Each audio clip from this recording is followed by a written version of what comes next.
Hello,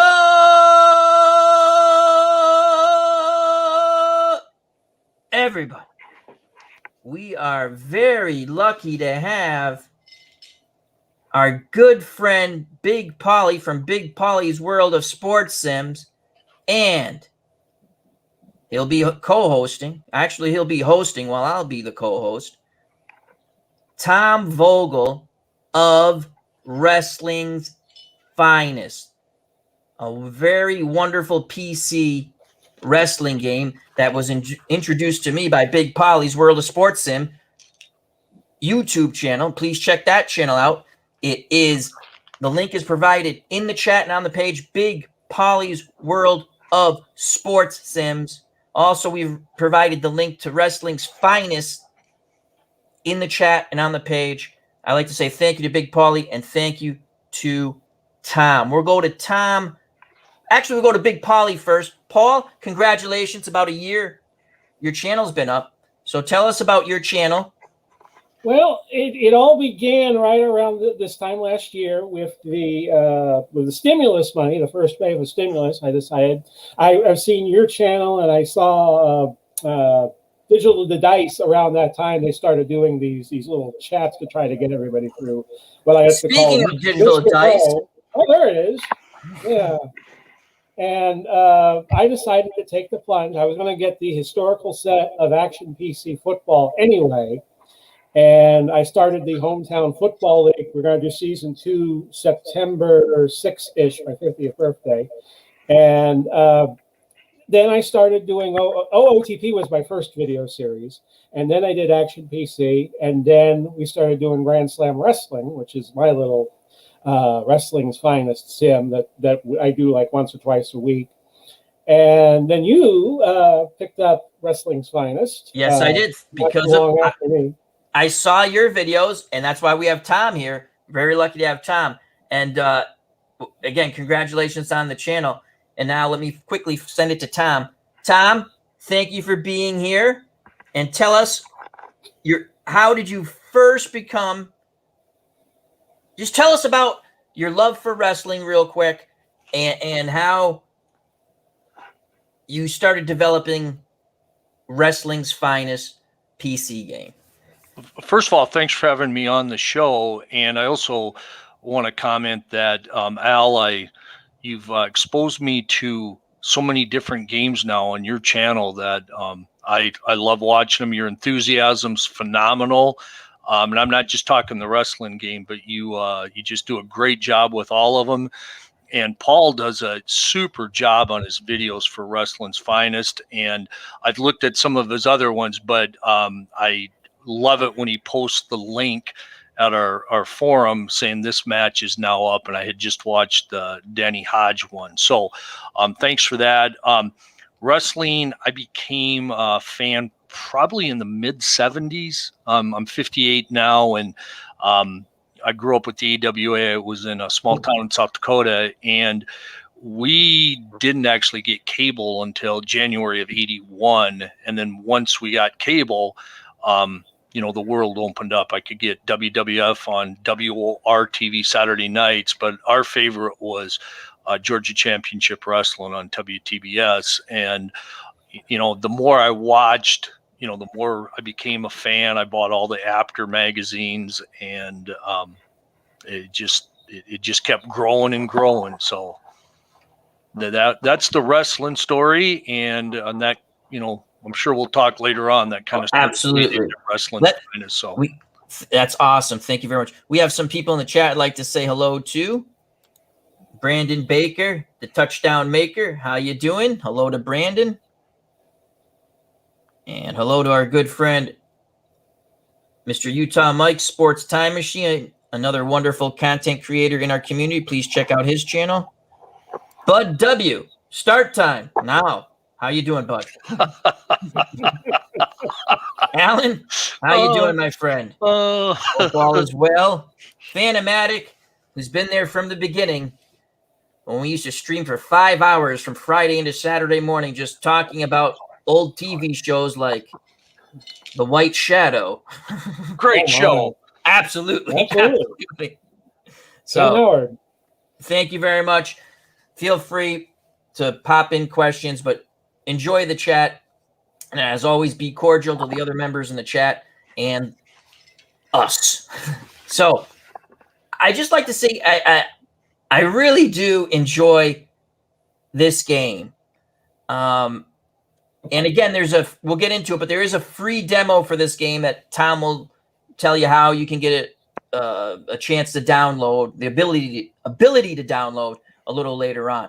But to me, there are so many wrestlers in this game, Tom.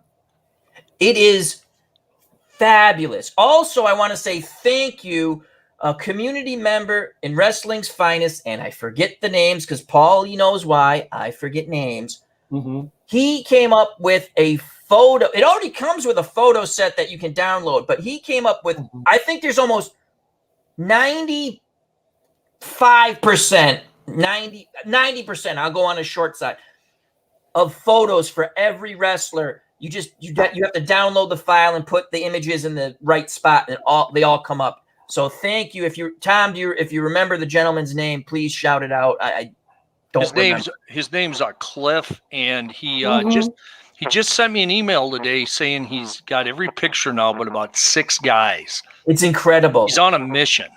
He's on a mission from God. I just stole that from the Blues Brothers. But yeah, thank you very much to him. So much fun. The visual. The one thing I would love to add, and again, because I think of stuff, and I'm not a programmer, it'd be cool if you could add, like, when an action happens, if you actually had a photo of that grappler, like, say, Billy Graham slamming someone or putting him in a bear hug or something, and they would pop up. I don't know. That's just me. But love the game. So much fun. The matchups are endless. The matches, the types of matches, good God almighty. I'm doing a tournament with the lights out dark match where no sanctioning body has, so much fun. And you can run your own promotion. Pauly does that. And with that, I'm going to turn it over to Big Pauly. And Pauly, what would you like to ask Tom? I have been following that Delphi board probably as early as 2015, 2016, and I got the game right before Christmas of 2017. The game is very well, the research of the game is very well done in terms of who is included as wrestlers, who is included as tag teams. I know a lot of people don't like the fact that you can't put, say, Andre the Giant and CM Punk together. But I think that, that adds realism to it. You don't put Nolan Ryan, when you get Stratomatic, you don't put Nolan Ryan on the Minnesota Twins of 69. I mean, you could do that on your own, but they're not going to put it on there for you. My question for Tom, as my mind draws a blank all of a sudden at nearly 9:45 at night. I think the best question I had, you had a board game to start off with, and then it became a computer game. Is that right? To my memory? Yeah. I'll give you a quick Reader's Digest. As all of you, we all grew up playing tabletop games, and I, just like you, played Stratomatic, APBA, you name it. And I always wondered why there wasn't a pro wrestling game, and I guess there was, but I wasn't aware of them. And so in 1982, I started designing a wrestling game, and it actually it just actually came very quick because I kind of borrowed some formats from a couple other games I played, and I think the first time I had it actually printed was 1988. I had gone to California. I pulled it back out, didn't have a lot of money, was just getting started out there in my job. So, I got free time. Let's get it completed. And there were 50 wrestlers, and I gave it out to a few people, and a couple of them thought it was great. They were diehard wrestling fans, but I think the other 3 thought it was too complicated. And they probably were right, but they also weren't like diehard wrestling fans. And so that's kind of how the tabletop actually got started. But, great memories. My old brother and myself, having matches, and then we'd figure out something wasn't in there, and I'd get all mad and storm off, and I'd have to go to the dungeon and figure out how to add that. So, Tom, who was the first wrestler in your board game that you created or you were excited to go, I cannot wait to rate and come up with a card, we'll say, for this grappler? it was actually two of them at the same time, Andre the Giant and Roddy Piper. Oh, awesome. We had to make sure Andre was the mythical Andre, you know, where he didn't lose, almost impossible to body slam him. And at that time, and he still is, Roddy Piper was the color commentator for Georgia Championship Wrestling. He instantly became my favorite wrestler. So those are the first two. Awesome. Loved Roddy Piper. Saw him outside of the Springfield Civic Center years ago when I was a kid. And he in the WWF, as it was called then. I think they had gotten rid of one of the W's. His crew was Rowdy Piper, Paul Orndorff, Bob Orton, and I never, ever, and I've always told the story, remember the fourth guy. But we were like, I was 12, my friend was 12. I honestly don't, because when he was in the WWF, he was with Orndorff and Dr. David Schultz was the other ones. It was Schultz and Orndorff he managed. And then Ace Bob Orton came in later as his bodyguard. Yeah, he was like the bodyguard or the enforcer. But his first two guys he managed were Paul Orndorff and Dr. D. David Schultz. So yeah, and Schultz committed career suicide slapping John Stossel. Yeah, it wasn't David Schultz. I would remember that. But anyway, we waited for the wrestlers to come out, quote unquote. Some of the faces come out. Piper was already liked, even though he was technically a bad guy, and they came out and, they go, how do you like the matches? And we're like, yeah, great. It's just like a couple of minutes with them, and they're just such big guys. And so I tell you, I've told this story. I think I stopped rooting for the good guys a long time ago. Well, I got a quick Piper story. Yes. November of 2002, my wife and I were living close to San Francisco. So we went in for a book signing for Piper. Cool. And was at the book signing, and a lot of people were there. And the two things that got me the most was the host of the show said, Roddy, I don't know if you recognize the gentleman in the front row here. And he pointed to him, and Roddy goes, he looks familiar. And he goes, it's Pepper Gomez, who was a big star in San Francisco. Mm-hmm. And Roddy Piper got choked up and said, folks, there wouldn't be a Roddy Piper if there wasn't a Pepper Gomez. And so he said, Pepper, please come here. And Pepper came out with his hand extended. Roddy knocked it away and gave him the biggest bear hug. Second story, by the time I was in line, I was toward the end. I was mad because Piper was talking to everybody.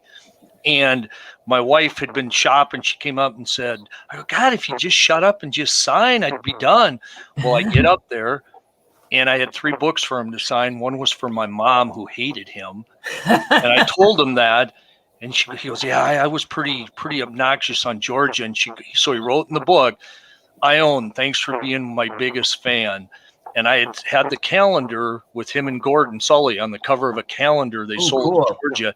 And as I pulled it out, security stepped forward and said, Mr. Piper will only sign his book. And Piper looked at me like he was in character and goes, where'd you get that, man? He had this crazy look in his eye. And I go, my mom bought it to me back in 82. He goes, I haven't seen that in years. And I go, any chance you'd sign it? He goes, any chance I'd sign it? You bet I would. So he signed it there. He handed it back. I get out on the line, and my wife's got, pretty dry sense of humor, goes, boy, that Roddy Piper sure not a very good guy, talking to everybody and wasting everybody's time, huh? And I go, it was pretty cool of him. So that's my Piper story. That's awesome. Hey, Pauly, before I forget, who you might be one of the few guys who knows this guy. The third guy we rated for the game, you remember Jose Luis Rivera? Yes. We needed to rate it. We need to rate a jobber. He was a jobber to make sure Piper. You know what I mean? Because you had Andre at the top, and then you had to have a jobber. So you had to have the high and the low, and he was the big jobber then. So we did Jose Luis Rivera was our third guy we rated. So just very familiar name. A couple more people have joined the chat. Want to say hello? Michael Forbes says, I've known Tom for 20 years. Great guy. Michael, nice to hear you, buddy. Main event. Hello. Luke Brown says, "Don't ever slap John Stossel. He deserved to be slapped." Well, Schultz was protecting the business. That's all he was doing, but he paid quite a price for it. Hey, But, guys, before I forget, Yes. Michael Forbes, who just joined in, Michael has rated a ton of wrestlers for Wrestling's Finest, and he is Thank you, Michael. one of the, I mean, the guy, I don't want to say he rates better than me, but he might rate better than me. He's just phenomenal at what he does. Awesome work, Michael. Here's a quick question. And again, we have no form on how we're doing this. We're just, this is Chat with Al, seat of the pants. That's the way I roll. And we don't know how long we're going to go. So, how does it, okay, in sports, in boxing, I'm a huge boxing fan, probably my favorite sport. You look at again, because it's very similar to wrestling in objectiveness on how do you rate a fighter.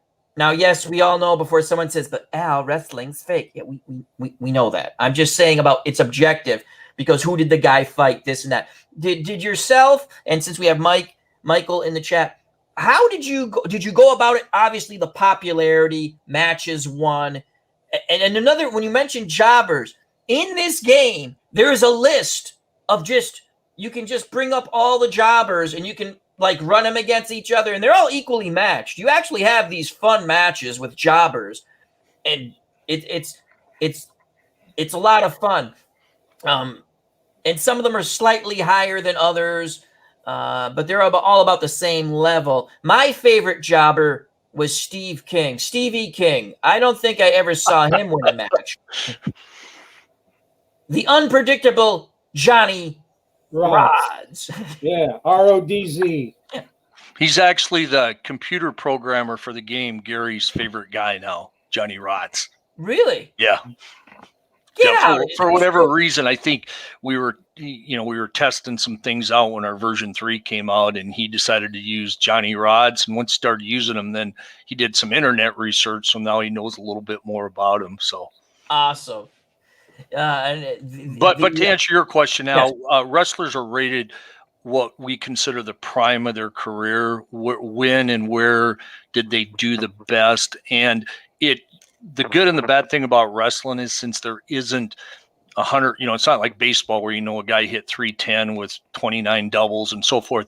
It is, a lot of subjectivity to it, but it is based on what we can find out for, not just the style they wrestle, which, very, very important. As Mike will vouch for, the integrity of the ratings are what make the game. If we have to guess, we won't rate them. And for years, I wanted to rate a wrestler called the Mummy, Benny Ramirez, and I just can't nail him quite down. But you're always going to have people that come and say, well, this guy's rated too low, too high. Somebody's been on me that we didn't give Jesse Ventura, the Body, a high enough rating. Well, I never thought Jesse was that top shelf anyway. I mean, I liked him, but it comes down to how they were booked. And I've told people the hardest guys to rate are the wrestlers you least like and the wrestlers you like the most. And what happens is you underrate and you overrate. Well, you have a tendency then to maybe slightly overrate the guys you don't like because you don't want to think that you didn't rate them strong because you don't like them. I was not a fan of Mr. Wrestling 2 or Mil Mascaras, but they're very strong in the game as they should be. But I wanted to make sure that because you just don't want to say, well, I didn't like them, so I'm not going to rate them very good. Same with the guys you really like. I'm a huge Johnny Valentine fan from the 70s. I'm, of course, Piper, Flair, Bockwinkel. But you want to make sure you don't rate them strong because you like them, and that's why sometimes good point. Second eyes to look at them. Excellent point. Here's one. I forgot. Our good friend, Mr. Sports Time Machine, Mr. Utah Mike, Frankie Williams. Who can ever forget Piper's Pit? Frank Williams. Columbus, Ohio. Yep. Yeah, he beat Lex Luger in one of my sims. You do have some fun results. Again, anything can happen in a sim. So, and then also, main event may be a strange question, but do you happen to know who the 1985 Lord Humbus character? I know Sid Vicious took over in 80s. I don't know who that is. Probably somebody very muscular. I don't think it was Gaylord, but let me think. I might be able to remember who it is. But you're exactly right. The Lord Humongous that's rated in the game Oh, Lord Humongous is May I actually speak English? the 85 version, when mainly from Memphis Wrestling, when he was kind of headlining there. But it is not the Sid Vicious one. Okay, excellent. ID Gestures joined us. Another fun channel. Check him out. Hello, ID. Lots of great stuff on that channel.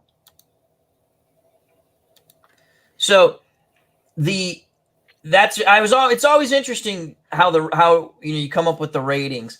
The other thing I want to touch on, we touched on it a little briefly, but before I lose track, you have individual ratings, and we're going to bring up the game and we're going to show you some stuff for singles competitors, and then you have a tag team rating for gentlemen grapplers who actually were tag team partners.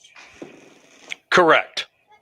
Now, on the tag team part, the easiest tag teams to rate are teams that were predominantly tag team, like Midnight Express, Rock and Roll Express, of course, the legendary Road Warriors. But there are so many teams from the 60s and 70s, like the Kalmakoffs, the Deuce X, the Patterson and Stevens. Now, people say, well, why don't you have individual cards? Here's the funny story behind it. When it comes to tag teams, correct? When it comes tag team, what happened? Because I brought this up to you. And it's a great question, and people, some people, they don't like it that way, and I understand. But when the tabletop game was in existence, every wrestler's on an 8.5 by 11 sheet, and you have a score sheet, and you have fast action cards. Well, every wrestler in the tag team had their own card. So not only did you have a score sheet, you had 4 sheets of paper in front of you. So basically you had 5 sheets. Plus you had the fast action the original board game. The board game. Right. And what the people that played it did not like the fact that each tag team partner had their own card. Their suggestion was shrink the card. Well, you couldn't read it if you did. They said they could never keep track who was in the game, because you'd always have to be flipping them around. So when we did the computer game, we decided to mesh the 2 ratings. So you would take Roddy Piper's single rating and Bob Orton's single rating and mesh them together. So without boring you, if Piper had like 5 arm holds and Bob Orton had 3, you'd give the tag team 4, unless you knew for certain that one of those wrestlers was in the ring more than 50% of the time. That's the first thing with the tag team. That's why they're rated as one rate. That makes sense now. And trust me, though, the Piper and for those that have the game, know that if you didn't tag, if you weren't like a regular long-term tag team, you're not your pin rating and not your moves, but your actual tag team rating for the game. There's 3 of them. There's wisdom strategy cards, there's an overall rating, and there's a double team rating. Those 3 ratings are much lower than, say, the Road Warriors, because the Road Warriors were tag team almost exclusively. Occasionally they would go, but that's why we want to make it very hard that if Pauly just says, well, I'm going to take Piper and Orndorff and I'm going to have them challenge the Midnight Express, the Rock and Roll Express, Road Warriors, we want Piper and Orton to be at a big disadvantage because they're more experienced. Right. Now, and then the final thing, then I'll shut up on the tag team. No. Is I know people have said, boy, I'd sure like to team so-and-so and so-and-so. I would too. That one, respectfully, it would screw up the integrity of the game, because The- I don't want some guy taking Bob Backlund and Abdullah the Butcher just for grins and giggles. I would. And see, that's what, That's just no, I understand, and a lot of people want to do it, but to keep the game No, in the serious mode that it was designed, I don't know how I would rate Abdullah the Butcher and Backlund, because they never teamed up. no. It'd be a total fantasy rating, and that's why people say, well, I want to team Roddy Piper with Hulk Hogan. Well, if they did team, they didn't team enough. And we really make it a rule that if you want to rate a tag team, they have to tag at least, bare minimum, 10 times together. It makes so much sense the way you've just explained it. The game has an integrity, the game has an engine, and it just doesn't fit that. And that's just and I told you this, so people, I've emailed Tom. First of all, again, because things pop in my head, you are one of the nicest game developers in the world, along with Kerry Batts of Pro Strategy Football 2021, and there's others too, Anthony of Glory Days Boxing, Kirk Berglund and James Forno, the baseball game, which Pine Tar Baseball. See, I go blank. But Tom, and there's other people that I'm going to forget. I emailed him. He emailed right back. I asked a couple of questions, and he got right back to me. He's very good in my dealings and with Paul's dealings. What I've seen with the community is excellent, and he's come on with us, and I greatly appreciate that. But first, I want to say thank you for again, the game is fun. I love it, and thank you for being receptive to answering questions. And I know you've answered my emails, and I've seen you send out an email letter to everyone who wants to subscribe to it. So you keep everyone up to date, and it's wonderful. I appreciate that. But I on the tag team, I truly understand if somebody says, I just can't play a wrestling game without individual tag teams, and I want to be able to make my own.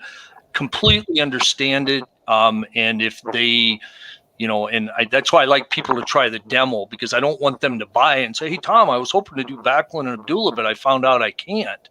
Well, that's something, because first of all, how would you rate them once you have the game? It would be up to the design, you, Al, or you, Paul, to say, I want to team Backlund with Abdullah. You guys would have to make the rating, because how would I know who you guys want to do, even if I wanted to do it? So I understand, and I also respect people that say I can't play a wrestling game with tag team like that.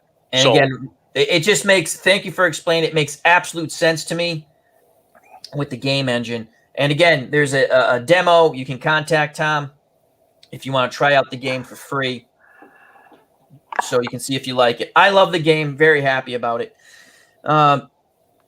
Main event, the Hollywood Blondes would be tough to rate because Stone Cold's solo career skyrocketed, but it wouldn't go with his. No, they're actually rated before Stone Cold skyrocketed. It was rated. That's why there's actually a lot of wrestlers have several ratings, and Stone Cold has. We don't call it an early rating anymore. We actually put a year by it. Yep. But there's a earlier Stone Cold rating not when he was just getting started, but as part of the Hollywood Blonde. So he's not near as strong. When you look at the Stone Cold card, when in his prime, he's absolutely awesome. I mean, he is a stud in this game. The other cool thing, and Pauly will mention, I'll turn it over to you. And we'll bring the game up to the side where we'll all shift to one side, and the game will come up, and we'll just show you a few things, and hopefully you can see it on the screen. I like that there's groups of wrestlers that and you can pit any singles wrestler against any single wrestler. But I want to say it's called like the all-time greats when they're champs, and they're highly rated. And Pauly uses that, like what Dory Funk is his champ right now, yeah. And he uses the champion card, as I put it, and it's harder to beat a champion. Now, when I do mine Sims, I don't use those yet because I'm doing tournaments and I kind of want even matchups. not even, but not. How did you come up with the different ratings for their championship run? Obviously, they're at their top of their game. The fans either hate them, love them, but they're at the top in their territory, we'll say, in the day. They're the champ. How did you come up with those ratings, Tommy? How much did you bump them, per se? Well, first of all, my little brother hates two things with the game, and one are the champion cards, because he doesn't like the way people use them. But what the champion said is, and I can't remember what the cutoff was, if they had to hold a world title for 2 or 3 years. And I did a lot of research figuring out, like, take Dory Funk Jr. Yep. He defended the title way more times than somebody like Bruno did, because Bruno defended the WWF title like 2-3 times a week. Dory Funk was defending the NWA title probably 6 times a week. So what I did was, yeah, it was. So what I did is I factored in, I did a lot of research to determine how many title defenses each guy had. I'd look, okay, how long do you hold the belt? How many title defenses a month? Did all the math, blah, blah, blah. What it is it's during their championship runs. And the reason I created it was, if you want to just say you want to do a replay on Dory Funk Jr., there is no way in the world, without a champion card, he is going to replicate however long he held the title. If it was like 4 years, 5 years, I think. There's no way, because everybody's rated at their prime. How long did he hold it, Paul? I think it was about 3.5. 3.5. He lost it to Harley Race because he didn't want to job it to Jack Briscoe. So he lost it to Race, and then Race held it a very short time, a few months, and then Briscoe won it, and then they got it back to Race, and Race had a very long run, late 70s. Well, it's because Dory had that pickup accident on the farm. Mm-hmm. That was a big controversy. But anyway, the whole thing with the champions is it's to replicate their title run, the length.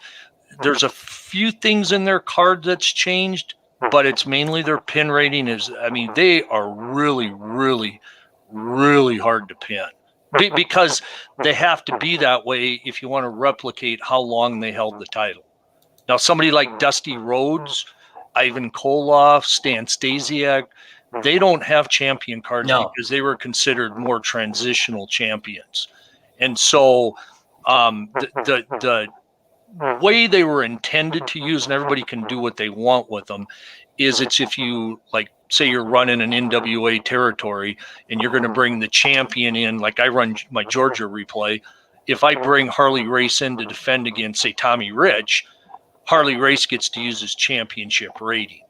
Now, you, Al, when you're doing your tournaments, you should never use the champions. No, I don't. It's booked entirely different when they're champions. So I'm not sure, Paul, you maybe know closer, but I think there's like around 24 champions. Yeah. You know what? Let's bring that up now. Let's do the screen share. That's Alrighty. a good segue to screen share, and bear with me a moment.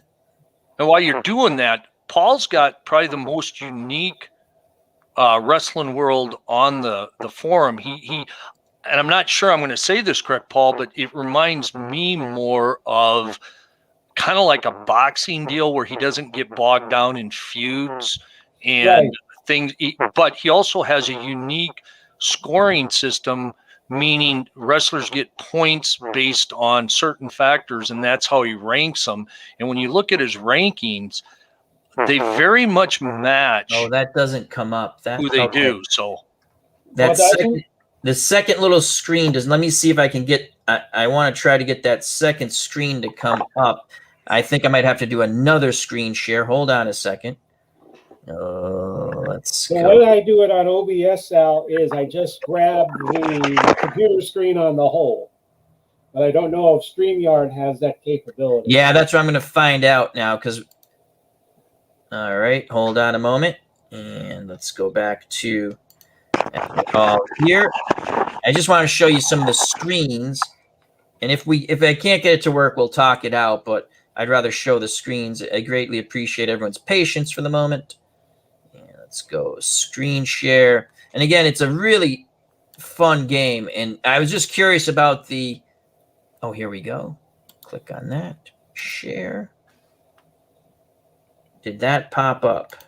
No, it comes up dark on, okay. Oh, goodness. So it does not come up that way. All right. Well, let's stop the screen share. I will bring it up on my end. So when you click on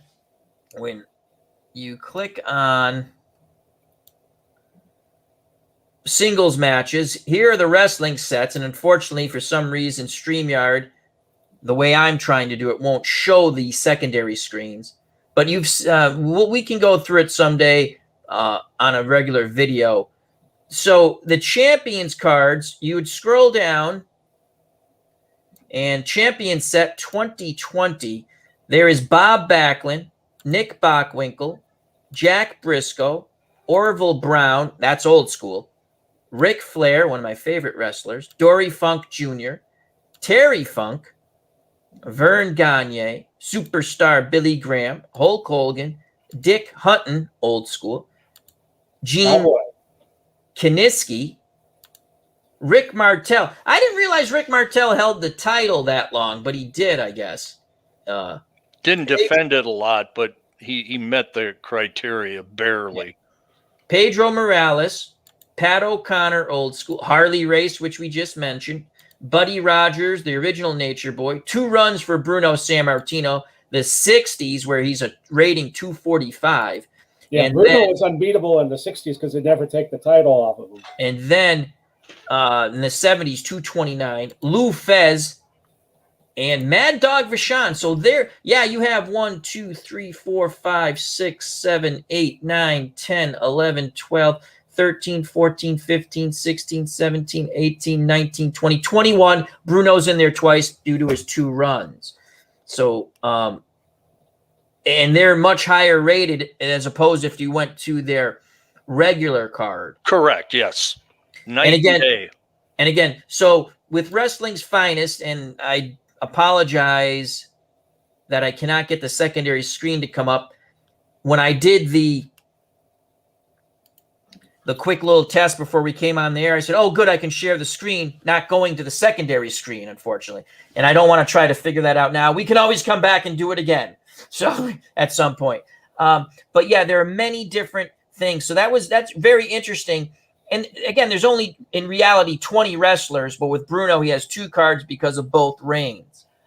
The other really fun thing, and then we're going to turn it over to Pauly and he'll tell you about how he runs his promotion, which is a ton of fun to follow. Dave Little, another wonderful YouTube Hello, Dave. Wonderful YouTube content creator. Please check him out and Great subscribe. I love Dave Little, Uncle Dave Little, as I like to call him. Let's quickly go back to here. So you have the other thing I love, match type. You have you have your classic, and you know what? I'm going to go through the match types, Tom, and you describe how you envision these match types, if you don't mind. Is that okay? Sure. The first is classic match style prior to 2000. That covers any type of match prior to 2000 that is not considered a specialty match, meaning, you can have countouts, double countouts, hit you with chairs, run you into the ring post. It was designed basically on matches from like the late 70s, probably through like the mid 80s mainly. Excellent. And then you have modern match styles. Funny you bring that one up. That is for matches that are after 2000. And Yep. Right now, Gary, one of my best friends now, the computer guru for the game, we are in the process of adding, it will interest a few people who are great people at the forum, and they've done a great job promoting the game. We're actually rated 30 wrestlers that wrestle under the AEW banner. And so the modern style, we're probably going to split that now into 3 different type modern style. We're going to do an early WWE, which would be early 2000s. We're going to have a WWE that's current now.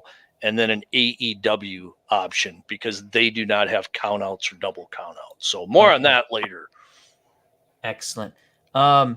Here's an interesting one. Defend the title heel only. This was my little brother Herman's idea. This was a phenomenal idea. And what it is if you're a heel champion. Sorry about that. I actually clicked on it.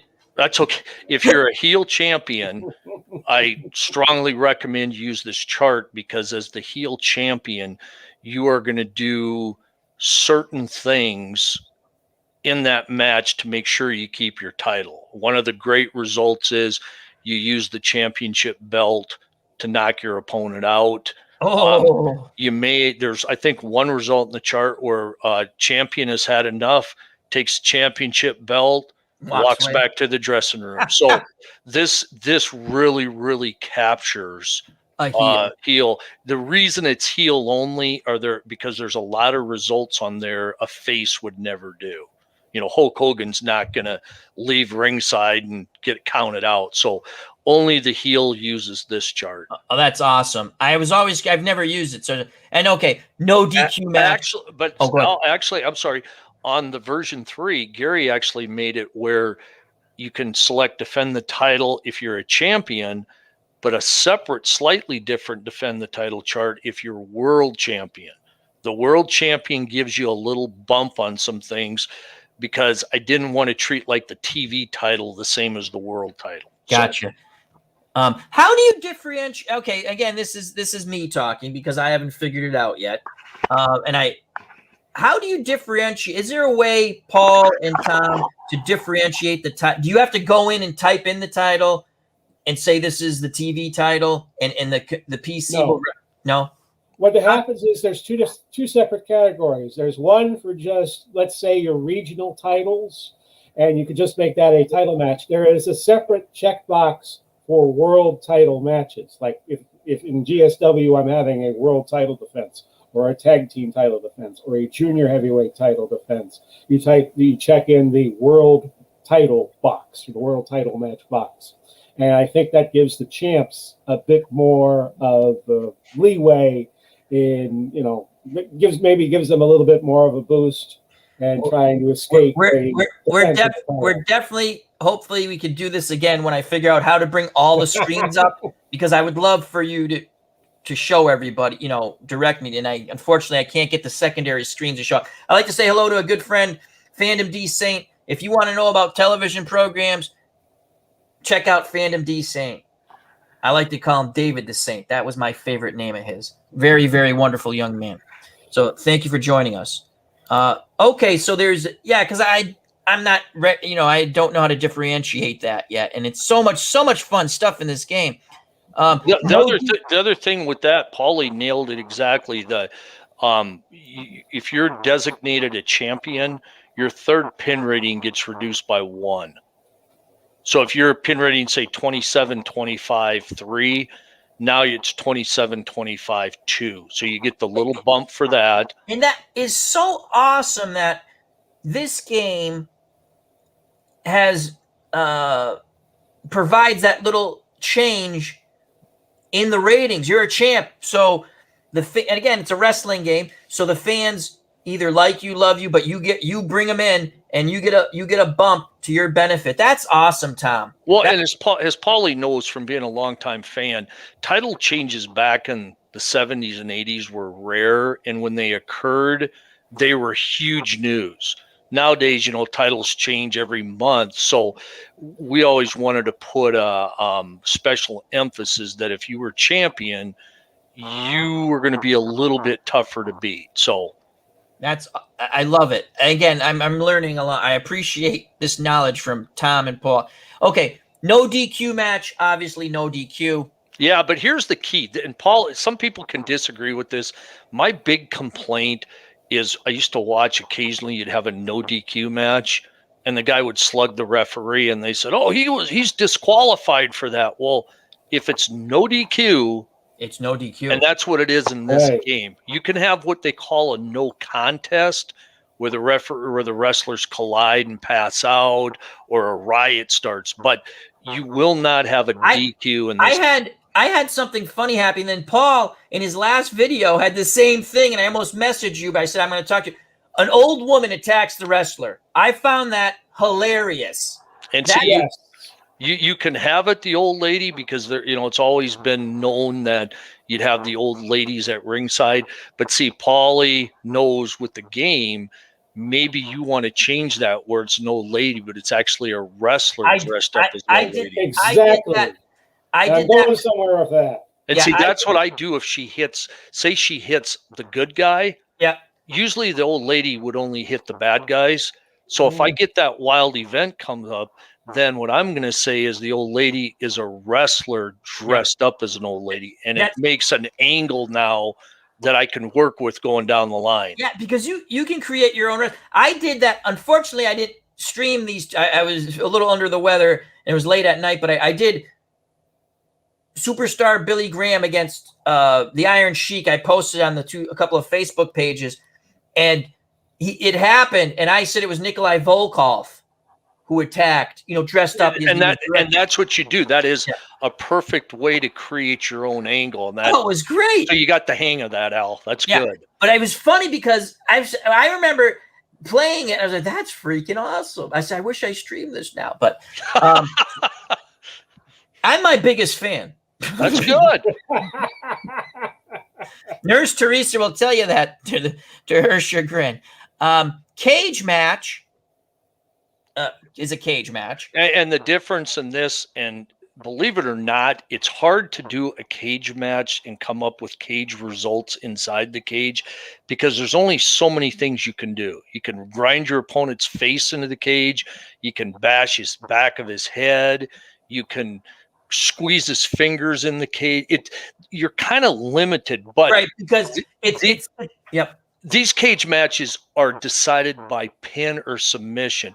The old WWF, the winner would be the guy who crawled out of the cage. Right. And some people have said, well, could you put that in there? I'm not sure if I'm smart enough to figure out how to make it where always the good guy crawls out first. And so we've always followed the NWA model where you pin the guy or you make him submit. It's just that it's in a cage. It's in a cage, and it's very rare. And I actually like that version better because you mentioned something, when you got cable TV, you got to see different wrestling. Well, I'm on the East Coast. What I saw was then the WWWF, and that's all I knew. My dad, God rest his soul, was a barber. Oh, he had all these wrestling magazines that they would send to the barbershop for free. The whoever had to promote the wrestling magazines, because people would sit and read the wrestling magazines. And I saw all these wrestlers I never saw. So I kind of knew who but I never saw these guys, right? And blood all over the place. I loved it as a kid. When we got not necessarily cable yet, but a couple of independent channels. Oh my God, what's this? Who are these people? Who are these guys? Exactly. I was like, this is awesome. And I still love the W. It was just different. I never saw studio show. WWF didn't do they didn't do studio shows. They give you tapings from wherever they were, a match here, a match there, and that was their Saturday show usually in the afternoon. This studio show, at first I was like, this is kind of strange to me. Then I got used to it. I look forward to like Saturday from 4 to 5 to watch these studio shows with like 20 people. And that noise, the echo of the noise. And now the TV champion, Tully Blanchard, will defend his title, TV time limit. You look over and it's like, well, this is a 3.5-minute match, because it's they were infomercials before infomercials. Al. Yeah. Here's a story for you, Al. Back in, I think it was 2010, I had to go to Atlanta for some work stuff.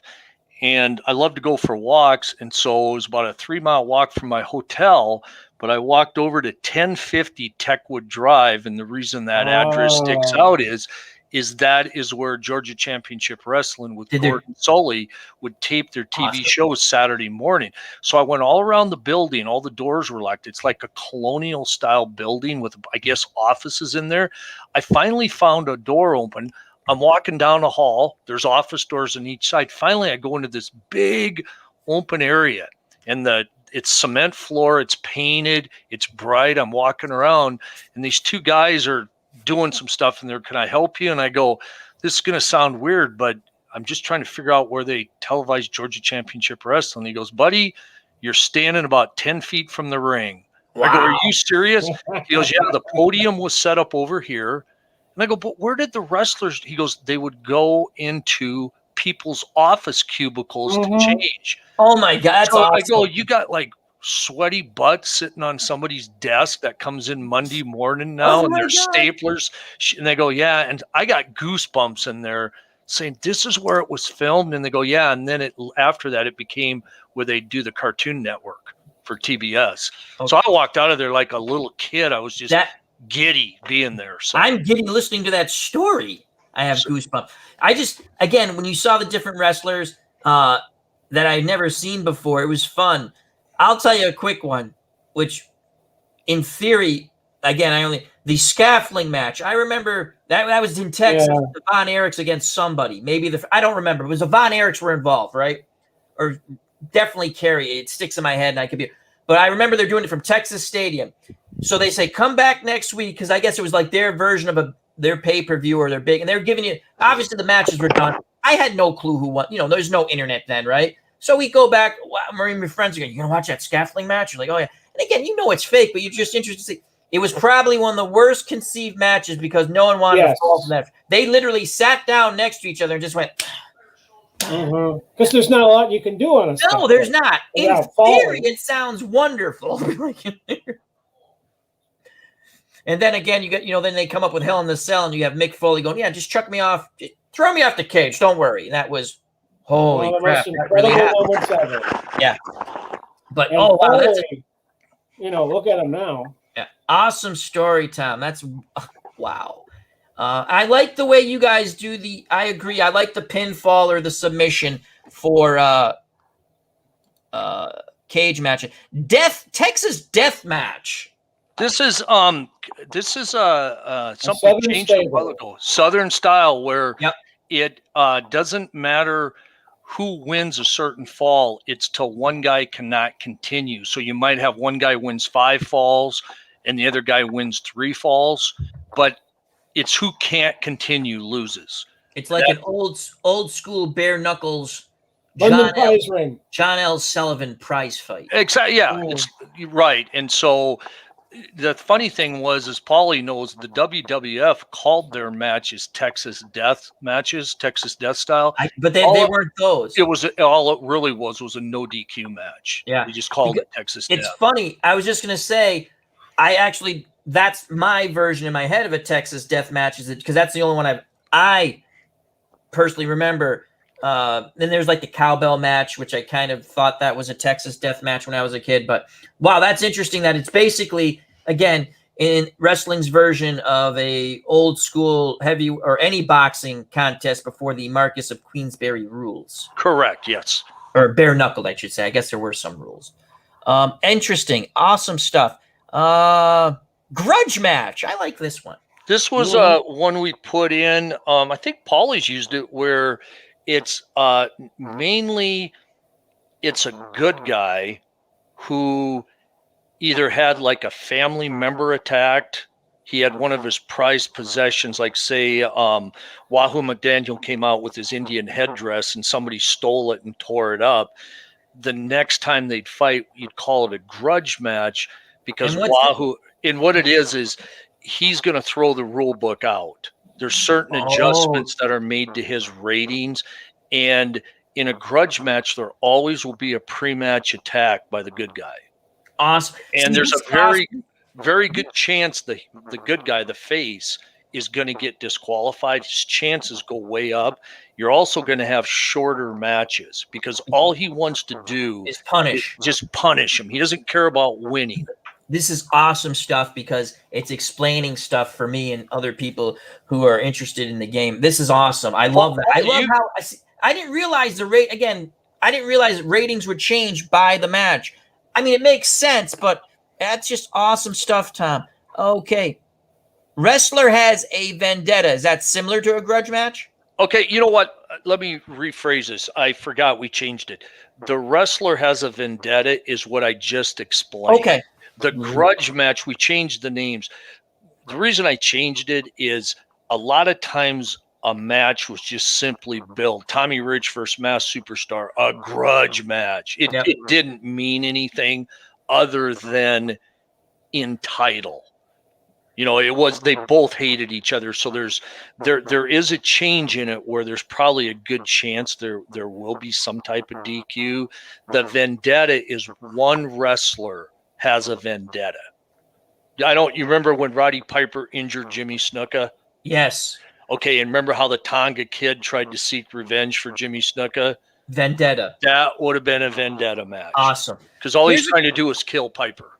Here's a question from Steven.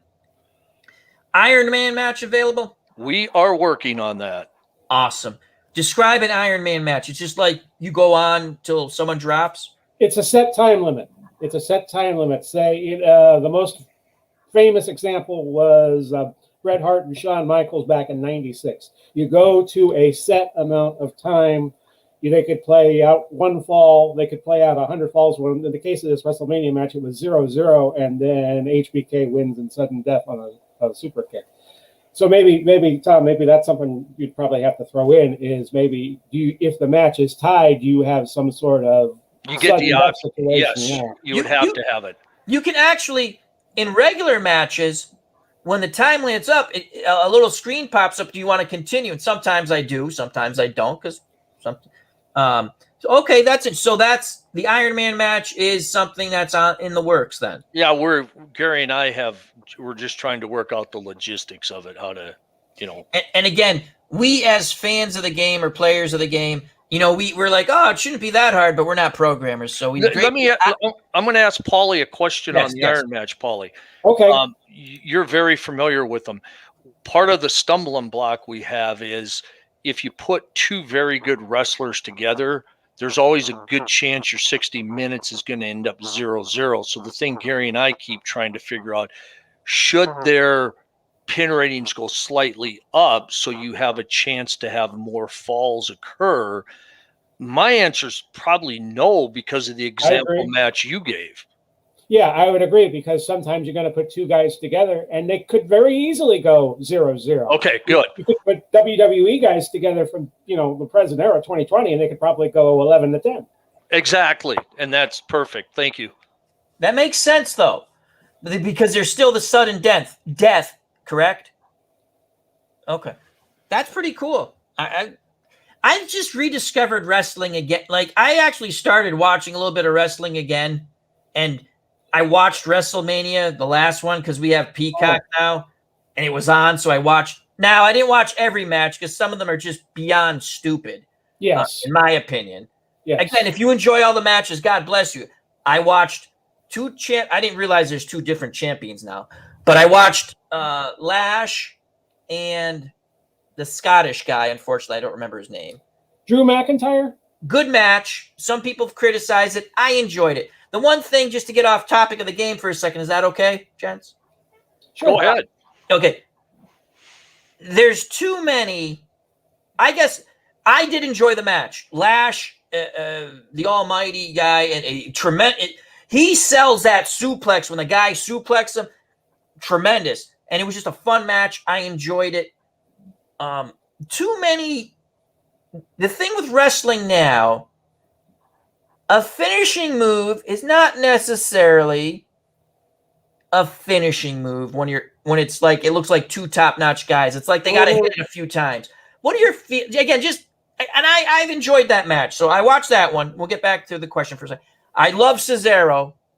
Oh yeah, he's great. He's probably the best guy in WWE. That was a fun match, and then people complained about the three. I'm not a big fan of three guys, because I kind of called that because I watched a match before that set it up. I did like Roman Reigns is a good heel. His goofball cousin's hilarious. I enjoy, again, I like some goofiness. I just thought so those were the three matches I watched. I enjoyed them all. I was happy about that. I cannot complain about that. What I do now with wrestling, if I think the match is pure, like the whole supernatural thing, okay, that's not my shtick. I don't want to watch it. I'll wait till something else. But what I found with the modern wrestling, too much acrobatics because it kind of takes away from it when the guy jumps and the other guy's already there to catch. I get why he's trying to catch you so you don't kill yourself. Even though it's scripted and we all know they've come out it's fake, which we all knew when we were about 9 to 12, we finally kicked in. Like, why don't the good guys bring salt and throw it in their eyes? Because that's what I would do. A little too much of that. And I wish they would just. People complained about the clean finishes. I love the clean, like it's 1, 2, 3. It's not the guy didn't hit someone in, someone. The no DQ match is no DQ, so the Uso can kick whoever the hell he wants to kick. It's a no DQ match. But the two things I wish they would get away from when they're scripting it, writing it, whatever, cut back on some of the acrobatics, because to me, if you're seeing it constantly, I don't know if it's my old school mentality, it's not special. They try to do too much. They try to do too much at times, and I just wish they would just tone it down a little bit, keep it simple. But McMahon's always been like that with WWE, where they're always trying to raise the bar. And it makes me wonder what wrestling's going to look like when, unfortunately, Vince expires. He's 76. He'll be 76. Here's the thing, though. Cesaro versus... I can see the guy. I think they used to call him the Monday Messiah. Oh, what the hell they used to call that guy? Anyway, the guy Cesaro, the match Cesaro had with Seth Rollins. Seth Rollins, I think. Okay. That was pretty much sort of an old school, with new school style matchup. He does that, whatever you want to call it, like that European uppercut. That's what I call it. I don't know if, my God, can he throw it? And it sounds good. Seth Rollins, thank you, Dave Little. It looks good. And Seth Rollins, again, I've just started watching a little, not a lot, just a little bit, select wrestlers. And I've been listening to people talk online. I like to listen to Jim Cornette, and I know he doesn't like modern wrestling, and I understand why, because I don't like a lot of it either. But he says, these guys are good workers. He actually liked this match. And that was a fun match. Now, when they went back and forth with some of the finishing moves, they worked it where, like, Cesaro hurt his arm, so he couldn't swing him as many times. But that was fun. I like to see matches like that. So the 3 matches I watched had some old school in it. The other thing they should stop,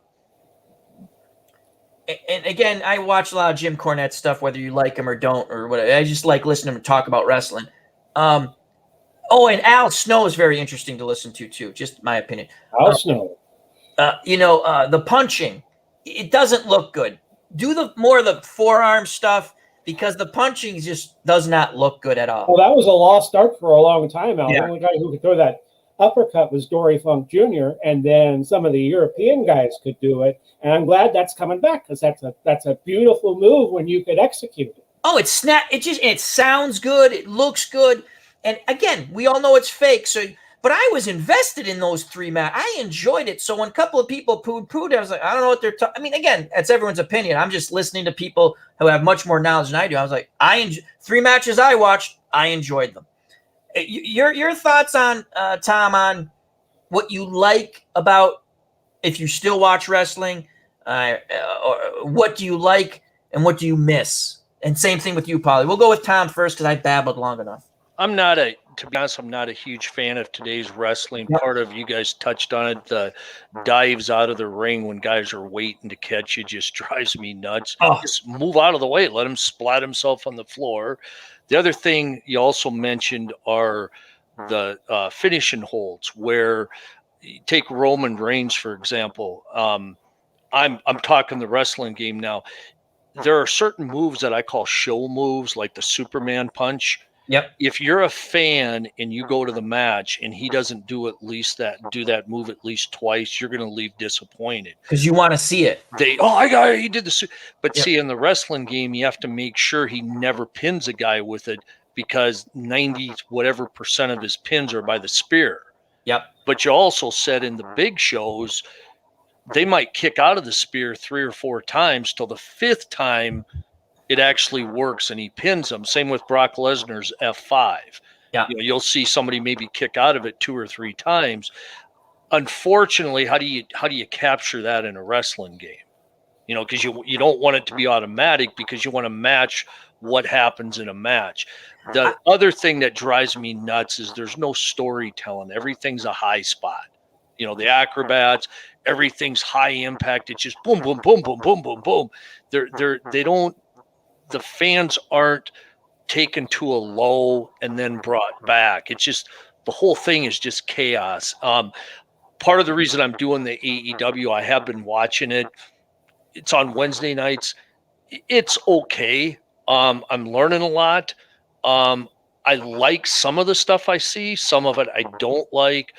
But again, to me, it's a challenge to see if I can have wrestling's finest game engine capture that style based on how we rate the wrestlers. So that's the whole reason I'm doing it. So long answer.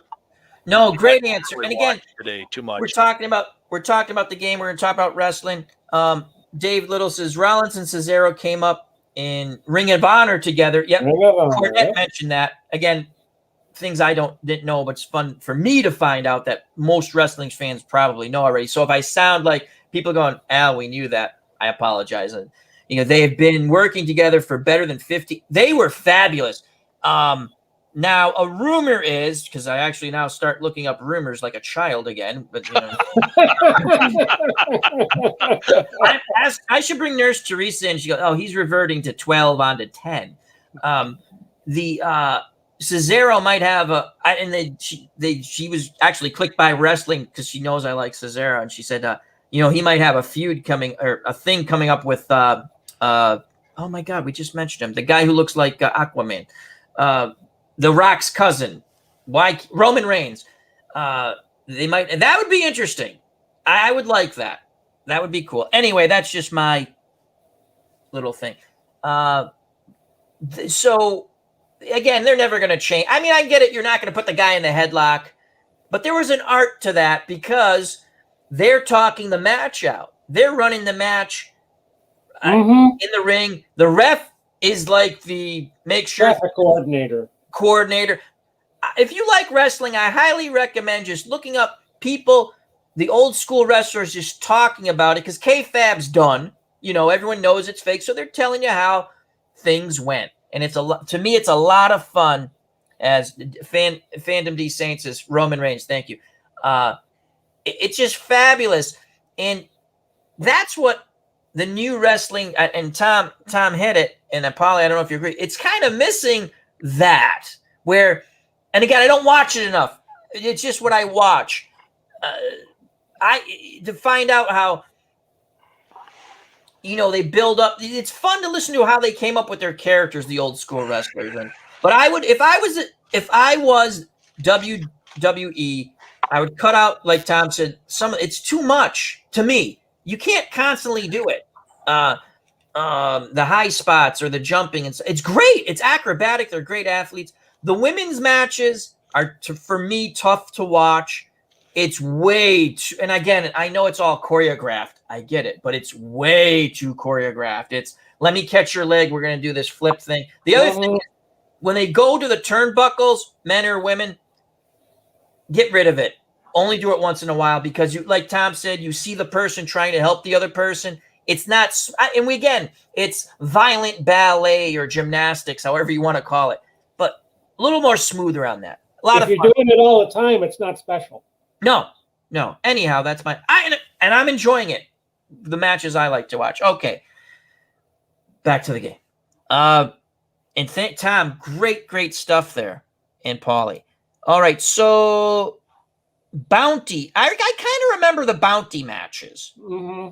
Where, say, someone like a manager or another wrestler says, I want you to take out that guy because I don't want to deal with him. Is that the gist of that?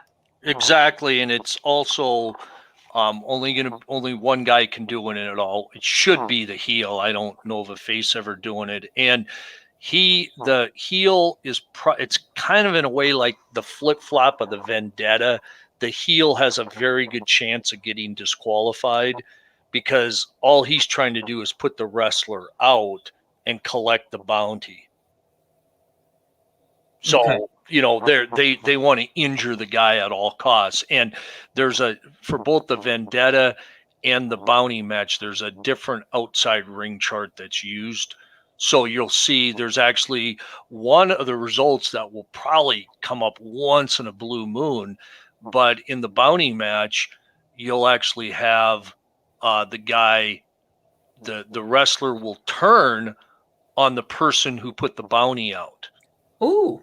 Where Yes. he'll come in and he'll take the briefcase and he'll turn and he clocks the guy. And your hope is the heel that did it, that he may have a face card. So you could then do a face card. You could change him then to a good guy just from that result coming up. In my world, I've changed bad guys to good guys, even if they weren't. Just it, because I've been infatuated with superstar Billy Graham. We'll do a little bit of that as here, because you said you've been watching some AEW, correct, Tom? Yes, I have. So Dave Little just said it's a little more flippity dippity than WWE these days. I agree. I can't comment because I haven't watched WWE in Okay. a long time. What I like about AEW is I do like some of the interviews. I think there's a lot less comedy, but geez, I cannot stand I don't want to say every match, but it seems almost every match, you'll see the guy go flying across the ring, diving through the ropes, and there'll be three guys to catch him. Yeah, that's just right. that part loses me very quickly. So, Pauly, would you like to? Yeah, I just want to say probably the best thing AEW did was they hired Jim Ross and Tony Schiavone. But, Yeah. That's probably because you got to have guys behind the mics that could put these guys over. The other thing I thought was interesting, just to get back to WrestleMania real quick, I watched a little bit of the pre-stuff just because I didn't know what time it was coming on. That wasn't horrific. That was actually entertaining where they're trying to spot it like a sport. I like that. And again, I'm not... The problem they had, Al, was we had on Saturday and Sunday, we had a lot of rain in the Tampa Bay area. It's not too far from me, Raymond James Stadium. So they had to wait because a late afternoon wave of rain hit the Tampa Bay area. So they had to wait a little bit to get the matches started. I guess they wanted to make sure nothing was wet, so on and so forth. It's not like the old school when they would try to go in the rain. But you can find some of that with just wrestle. Yeah. Okay, here's a question from Dave Little. He's a huge wrestling fan, by the way, Dave Little. He uses another wrestling, Legends of Wrestling, Card and Dice, another fun game. That's a good game. Yeah. Dave Little says, question, the special match types, are these charts that are visible to user or hidden in the background? They are hidden in the background, but if somebody really, truly wants to see them, I can always send them a copy of them. I don't know if it will make a lot of sense to them, but they'll get the gist of it. I tell you, I know some people like to see the engine in this and that, but the game, again, my opinion, I think Paul is of the same opinion because we both have it. The game is truly fun. Yes. It's actually an open game engine because if you go under the help file, you can look up the instructions. And I think the tabletops start like around page 51. And if you really want to learn how the game engine works, you can just... Oh, yeah, the help file is excellent. It will tell you, I mean, the tabletop rules are in there. So you can see how a successful hole occurs, then what happens after that. And if you want... I had a new customer. He's really into the engine. He's actually tracing all the fast action cards, how each one's turned, what numbers it's drawing from. So, but the charts, there's so many charts now due to thankfully having the computer game that we've talked about showing them, and maybe at some point we will. But right now the charts themselves are hidden. That's okay. Thank you for answering that. The one thing, and again, I don't know if it's possible. I think I emailed you asking to actually flip the cards in the game, a la what is it? Shootout hockey. Like if you have a helper, it flips the card, and you can actually see it and read it and go along with it. Is that something you guys thought? Are you talking the fast action cards? Yeah. We actually, when we did version 3, we actually removed from the main game screen the fast action cards, but you still can have them. There's an option you can have them off to the side. The reason we took them out is most people have no idea what they're looking at. Yeah, I remember that was one of the things when again, customer service is excellent, Tom. You can turn them on though. Just go under. I think it's yeah, there is an option. What you want to do is turn them off first, Yep. and then turn them on again. And what you can do is just drag the fast action card to the right of your game screen, and you'll see it flip each time. But after you do it for 15 minutes, you're going to say, I have no idea what these cards even mean. You kind of get it anyway with the game description. Yeah, and that's part of the reason exactly. So it's kind of, I see what you're saying. It's a little redundant because you're kind of looking at the same thing. And Dave Little says, yes, thanks. That's thanks for the answer. Thank you for the question, Dave. Great stuff. I'm enjoying. Do you mind going a little longer? Because my wife's mad at me already about something else, so I got all night. Oh, okay. I know how that goes. I'm fine, guys. All right, and I'll speak. You just tell me because I'm just enjoying this. So I just enjoying it. I'm savoring it. TV studio matches 30 minutes.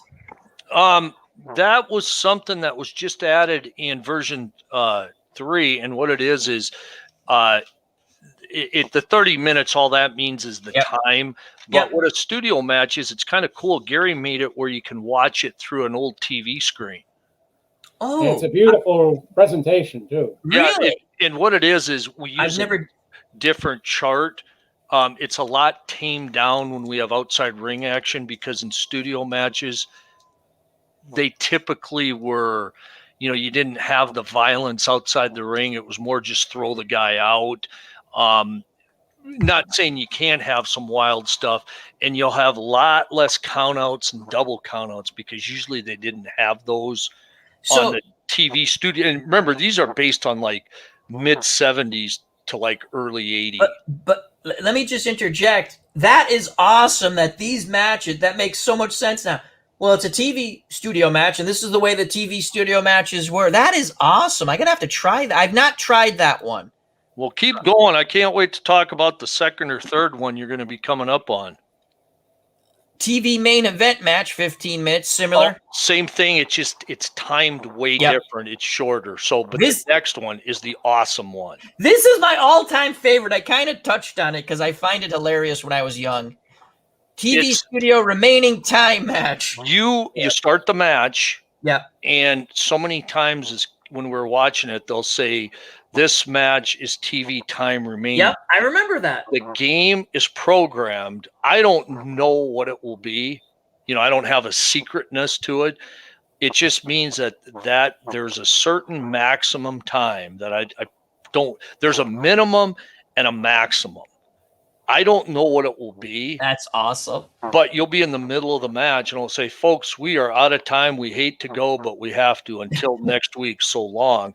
So now, if you're running a wrestling world, you can either build on that, or you can, just like they did on TV, just ignore it when you come back next week.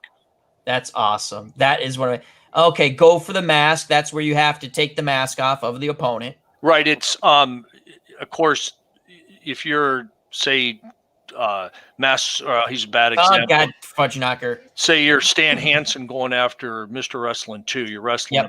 You can select to, instead of using the outside ring chart, you can have a go for the mask. Yep. And your purpose in that match is try to take the mask off. Now, the one thing with Wrestling's Finest, every decision you make, there's always a good and a bad. Meaning, if you want to go for the mask, go ahead. But in the process, your opponent may elbow you low to stop you from taking the mask off. So there's a yin and yang. There's a perfect way to do it, but it's a fun match to do it. It's my little brother's idea. That match probably has more results. We call them text files than any other match because he has quite the creative mind. So there's so many different ways you can say, why did a guy have 15 points come off in stamina? He probably has 10 different ways. So did I hear you correctly? That's your brother's favorite match? I don't know if it's his favorite, but he's big into the mass wrestlers, and it was his idea to have go for the mask match. Here's an interesting one. I've not done this one. Big man match. So is that like Andre the Giant, Big John Studd. I was just at it with version 3. All it is there's a big man file where we put in, I don't know, Pauly probably knows better than I do how many guys are in it, maybe 15 to 20.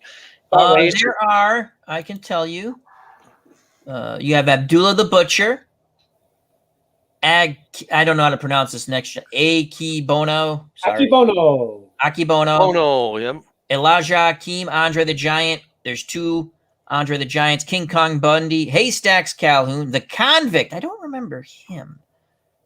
Big Daddy. It's actually Uncle Elmer from the WWF for many, many, many years before. Oh, I remember him. Yeah, from many years before that. Okay, I didn't know. Uncle Elmer. We just met. Plowboy Frazier. It's Uncle Elmer. Yeah, he had a lot of gimmicks. Yeah, he did. That's funny. And he was always big, too. One Man Gang. Who would later become Akeem in WWF in the late 80s. The Giant. Paul White. Okay, in 2 other places. El Gigante. El Gigante was WCW early 90s. He was an Argentine basketball player who Turner made into a wrestler. Giant Haystacks. British. Mark Henry, right? The power lifter, Olympic lifter. 2 cards. Kamala. Just passed away not too long ago. Yeah. Great Khali. WWE, about 2010s. Norman the Lunatic. Also known as Makan Singh in Calgary Stampede. Kareem Muhammad. Met him once. He was Ray Candy. He was Ray Candy, but he got a little bigger in the 80s, so they teamed him with the guy who used to be Bad Leroy Brown, and then he became Elijah Hakeem. And so again, now we have a Big Red. Big Red was another big wrestler, about 400 pounds or so. He was in Georgia. Didn't really last all that long, if I remember correct. So then we have the Big Show, which is Paul White again, correct? Paul White again, yeah. Yep, 2 cards. Makan Singh.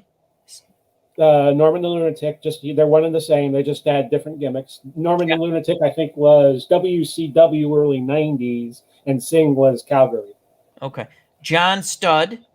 No. John Studd was John Studd everywhere in the 70s and 80s. Yeah. Chris Taylor.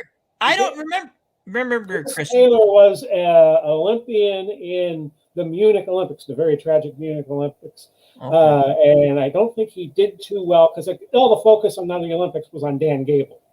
And he didn't last long in wrestling. I think he might have died very, very young. Oh, wow. Sorry. Typhoon.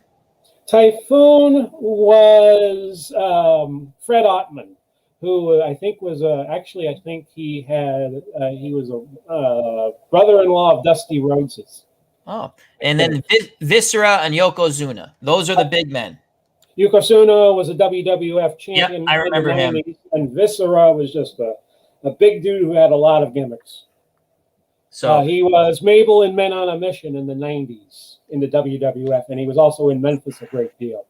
So that they would get a special chart then, Tom? No, it's actually the only thing different is the match, instead of being 30 minutes through the fast action cards of 300 cards equal 30 minutes, 300 cards equals 15 minutes. Because short, because they're big men. I got sick of having guys like King Kong Bundy wrestle like 29 minutes. So I said, if you cut that in half, it would be 14 and a half minutes. So anytime you have a match with a big guy, you could select the big man match. Now, if people don't want to do it, that's fine, but it shortens the match. Yeah, and if they come back, so it's very unrealistic to have Bundy go 29 minutes. Well, use the big man match and it wouldn't happen. So I have to tell you, talking to you, Tom, and we've emailed a little bit back and forth, you explaining that everything makes so much sense of how the game and it works. I greatly appreciate it.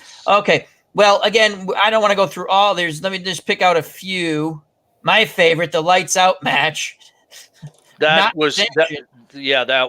I went to one in Sioux City, Iowa, where it's basically the AWA or NWA cannot sanction this match. I love that. And so what they would always do is they'd make the big announcement, ladies and gentlemen, this completes tonight's card.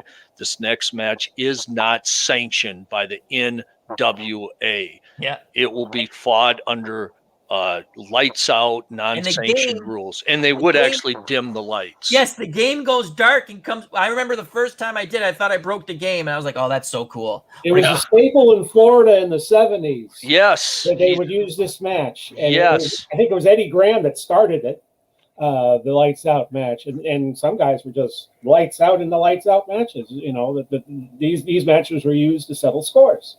Gary did a great job with it. A couple of other quick ones.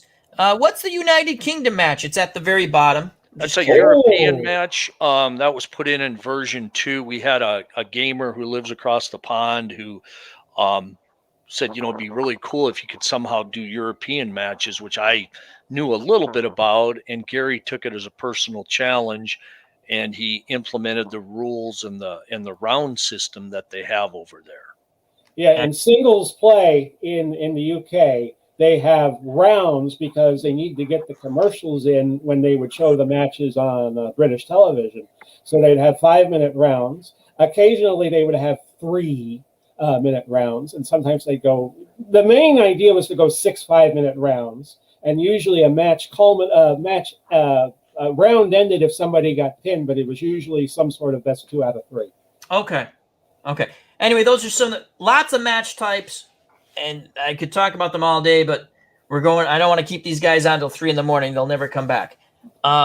So what are some things that you truly enjoy about the game, Pauly? For me, I had some friends that were on the Delphi board, Don from Tennessee being one of them, that were on the board 15, 16 times. I would look at these readouts of the matches, and because there were wrestling games before Tom's. Lance Hafner had one, and you would have a damn hard time getting the match to go 30 minutes. More realistically, if you put Dory Funk Jr. up against Bruno, you're likely going to have a 60-minute Broadway. And I love the realism of that because no other game could capture that. In terms of what I like about it, I could play this game every day almost. Every day almost. And I post the results on the Delphi board. Like I said, I think it's very realistic. I think if you put the best of all time together, there are going to be some people, some people who are going to overachieve, and there are going to be some people who were NWA champions who are going to underachieve. I think that's a very realistic part of the game. One of my favorite things is the whole what if. And I love that with any game I have. But when I saw how many wrestlers, Tom and Paula, come with the game, I started to drool. Oh, yes. Salivating dog going, yummy, yummy, yummy. I'm getting bacon. So it's fabulous. Now, I don't run, and I want to kind of run a territory thing, but because my mind goes all over the place. But again, check out Big Pauly's channel. He runs a territory. It's brilliant the way he does it. But I just love the whole what if, the realisticness of it. I don't think, and you can get different results. I did 2 matches between offline that I posted on the Facebook groups, Digital Dice and Sports Sim. That's Dave Little's Facebook page. With superstar Billy Graham, like the what if he turned face, and instead of him, Hulk Hogan wrestling Iron Sheik, it's superstar Billy Graham. Both matches I made in my mind were Yankee Stadium packed houses because superstar Billy Graham was extremely popular in New York. And I do believe when Hogan beat, I could be wrong. You know what? Was it at the Garden or the Spectrum when he beat the Sheik? Madison Square Garden. Okay, so I'm now I was trying January '84. So I made it Yankee Stadium, and 2 matches, 2 different results. Both. I was disappointed in the first match when Graham lost. I was like, I'm not going to bed until he wins, and I ran the match again, and it was fun. And the other thing I like when I don't do it when I'm streaming because I already started the tournament one way, but you can kind of play as both wrestlers and say, no, I don't want the pin attempt yet. And I like that about the game. Oh, I want to do an arm bar instead of a punch and this and that. I want to use a DQ card so I don't get DQ'd. So it is a lot of fun. But so many wrestlers, Tom, the research and to go into something that can't be easy to research, in my opinion. It's not like you go to baseballreference.com or it had to be a lot of magazines, a lot of just reading. And what is your favorite, Tom, I guess, because I like to look up stuff. What would be one? Is there a site that's a good wrestling site for the history of wrestling, either Tom or Big Pauly? For me, I would think a lot of it depends on who was over when. Like, for instance, I would think that somebody who could get over in the 70s and 80s would be a lot better than somebody who is over now, because the wrestlers of the 70s and 80s probably had to go through a hell of a lot more. Because there was a territory system, whereas nowadays, it seems like there's very few steps to go through before you become a WWE superstar. I think that the guys from the 70s and 80s would have to be stronger, or going back to earlier generations, going back to the pioneers, going back to one set that Tom has is the shooters, because that's another set. Did not pull punches. So many sets. And again, I'm going to do a video. Again, I apologize. I wanted to bring these screens up. I'm not capturing the secondary screens, and I don't want to try to figure out where we have our guests on, because that's not good for anybody. But I'm going to do another one, whether it's just me separately and maybe bringing it up through OBS so I can show everything. Tom, before we go to a couple of maybe possible, just talk a little wrestling. What would you like? Is there any other points you'd like to bring up about the game? I try to bring up a few things, because I greatly appreciate the working knowledge that you've just given us on how the game works, and how certain charts and how the match will affect a different chart, and how the wrestler wrestles. About the champions card make tremendous sense. Is there anything else you'd like to touch base on here, Tom? Well, I'm gonna kind of go the negative route here to try to address some things, since I have the floor a little bit. I know tag teams are what they are. We talked about those earlier, and I know when people see $100 price tag, it probably like, wow, for a wrestling game. Couple reasons for that. Of course, I'm biased, and I think this is the most detailed, accurate game out there. Now, that being said, some people don't want that detailed of a game. They want to have more of a quicker play game, which I understand. So they're going to be eliminated anyway. But we haven't talked about pre and post match attacks, the cut system in the game, the illegal pins, the outside interference, how the game will take you in different directions than maybe you want it to go. But the $100, it gets you, and I'm ballparking in here because I honestly don't know, but it's around 2,500 wrestlers in tag teams. Oh, there's a ton of wrestlers. And, and there's, I think, 97 or 98 managers. I just rated 3 for the AEW. But so you get all that. But anytime new wrestlers are created, like right now, we have 30 wrestlers that nobody has. Now, do you care about AEW? Maybe not, but they will be available. I know one gamer is strongly considering, he's a phenomenal raider. He wants to possibly do the Hulk Hogan era, where wrestlers would come to the WWF like the Junkyard Dog. They wrestled so entirely different from how they wrestled in the Mid-South. Same with Hacksaw Jim Duggan with the big 2x4. Yeah. I think he has about 12 to 15 guys he's very strongly thinking about rating. And if he does it, they'll be phenomenally done, because he's like Michael, incredible raider. Those will be given free to everybody. Him and I are going to go on a tag team territory rating project here in a couple months, where we're going to each pick a territory. We're going to do a bunch of research and see which territory tag teams are missing that we can then rate. They're all given for free. So In once you updates, correct?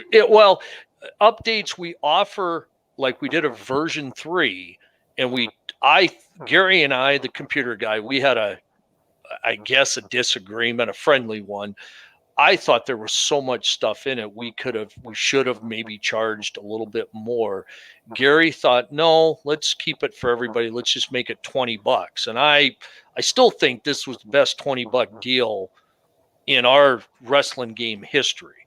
So you pay $100. You get a great game. You get 2,500 wrestlers. And you get everything, all the future wrestlers, tag teams, managers for free. Right. Other games might charge you like $35, $40, but then what they'll do is they'll release wrestling sets, and each one will be $15 or $20. So if you buy 3 of them, you might get 120 wrestlers, but now you've probably dropped $70 or $80. Right, and it's everyone's choice what they want to do. Exactly, and that's why some people, they email me about this game, and I can tell you right away, or I can tell them right away. I just talked to a guy the other day out of not buying it because he wanted to rate fictional wrestlers. Yeah, it's impossible unless you understand the game engine inside and out to rate wrestlers. And if you want to get this game to rate wrestlers, my first question is, who is not included in this game? With 2,500 guys, there aren't too many we're missing. Let me just tell you this. They even have Andre the Giant before he's Andre the Giant in this game. John Fair. What is it, Paul? What's his name? John Fair. Yeah. So Giant Fair, yeah. It basically comes down to, do you want a real detailed, I call it an intense game, and I've told people this, and I truly believe it, that you will be kept up nights trying to come up with, God, this happened in my matches tonight. How am I going to tie this into my program or to my wrestling world? I've had people say they are in traffic, stop and go, and they'll pull out a notebook and jot down for game ideas. Or they'll be sitting in a meeting at work and they'll start doodling, how can I have this guy do better? Who am I putting him against that he keeps losing against?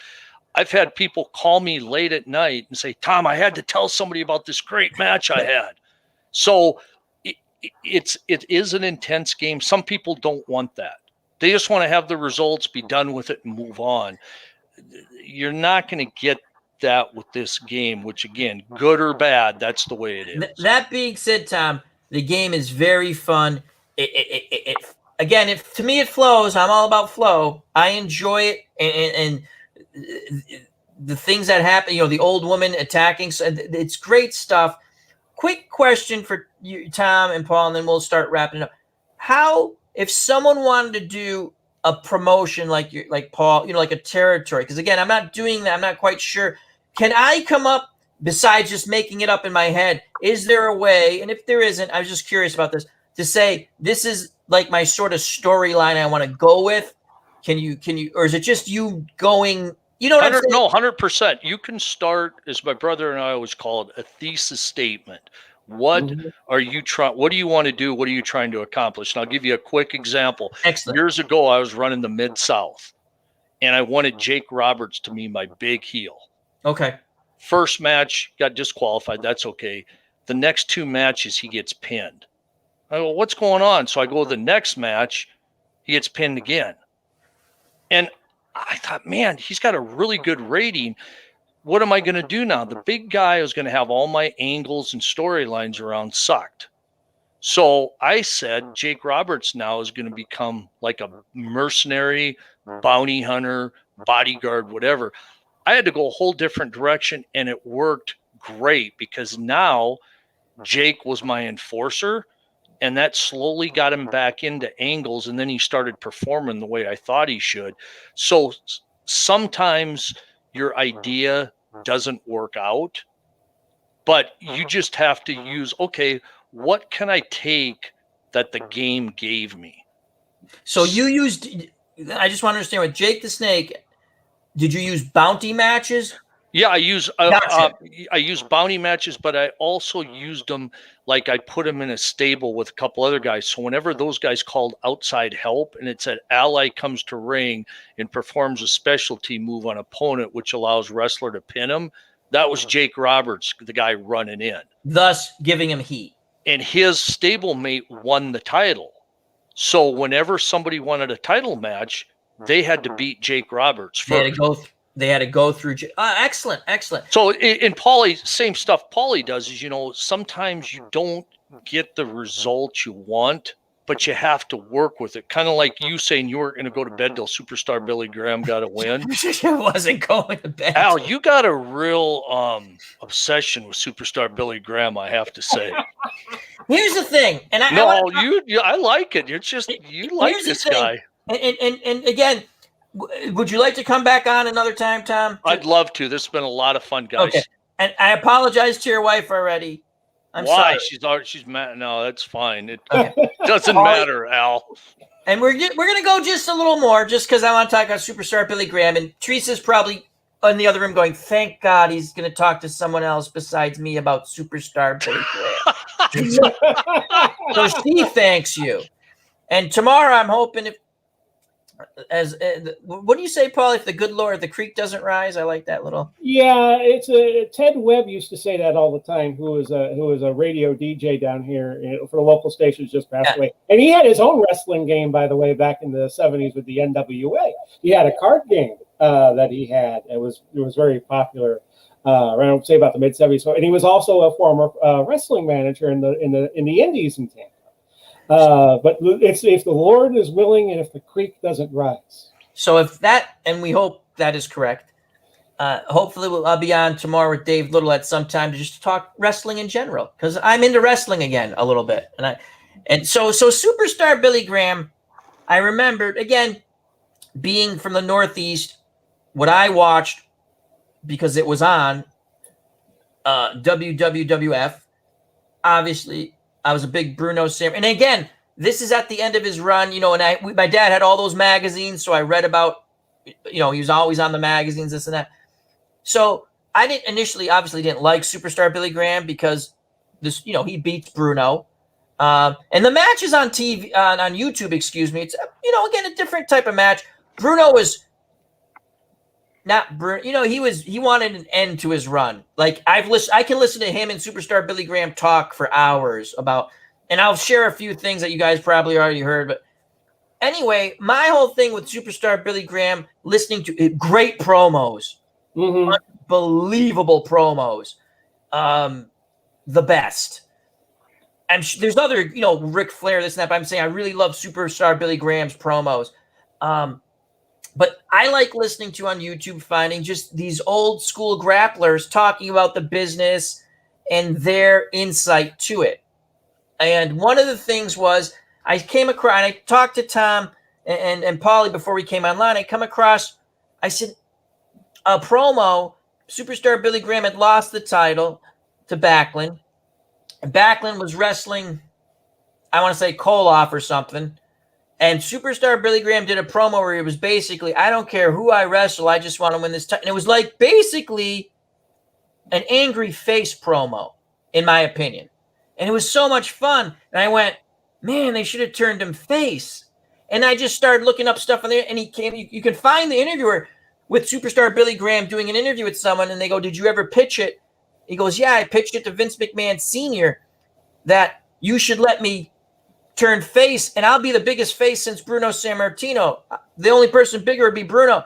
He goes, the fans love me already. And he basically said, I wasn't an old school heel. If the fans acknowledge me, I say, yeah. And, if a fan came up to me on the street and they asked for an autograph, I didn't shoo them away like the old school heels. I was like, sure, I'll sign your autograph.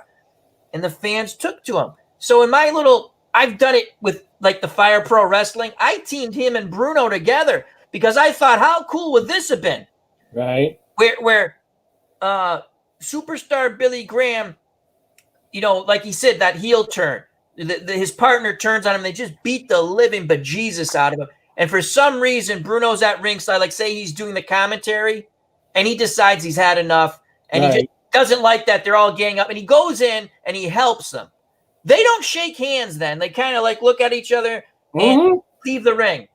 Then the next thing, I'm all excited about this fake thing that's never going to happen that I came up in my head. But you're a hell of a booker, Al. Yeah. So now the next thing would happen is Bruno's at ring, again, doing his commentary. He's retired from wrestling, right?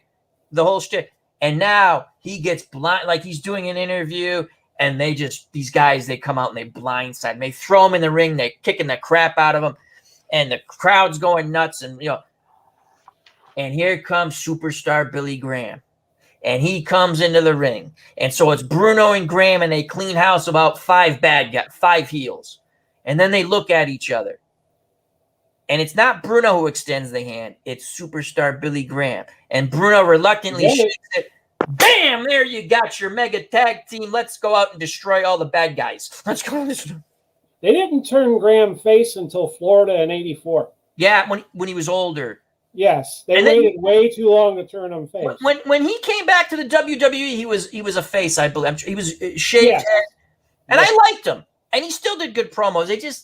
I thought they missed out after seeing that. Anyway, they also missed out on Hulk Hogan turning heel circa 1990 after he dropped the belt to the Warrior. Now here's an interesting story.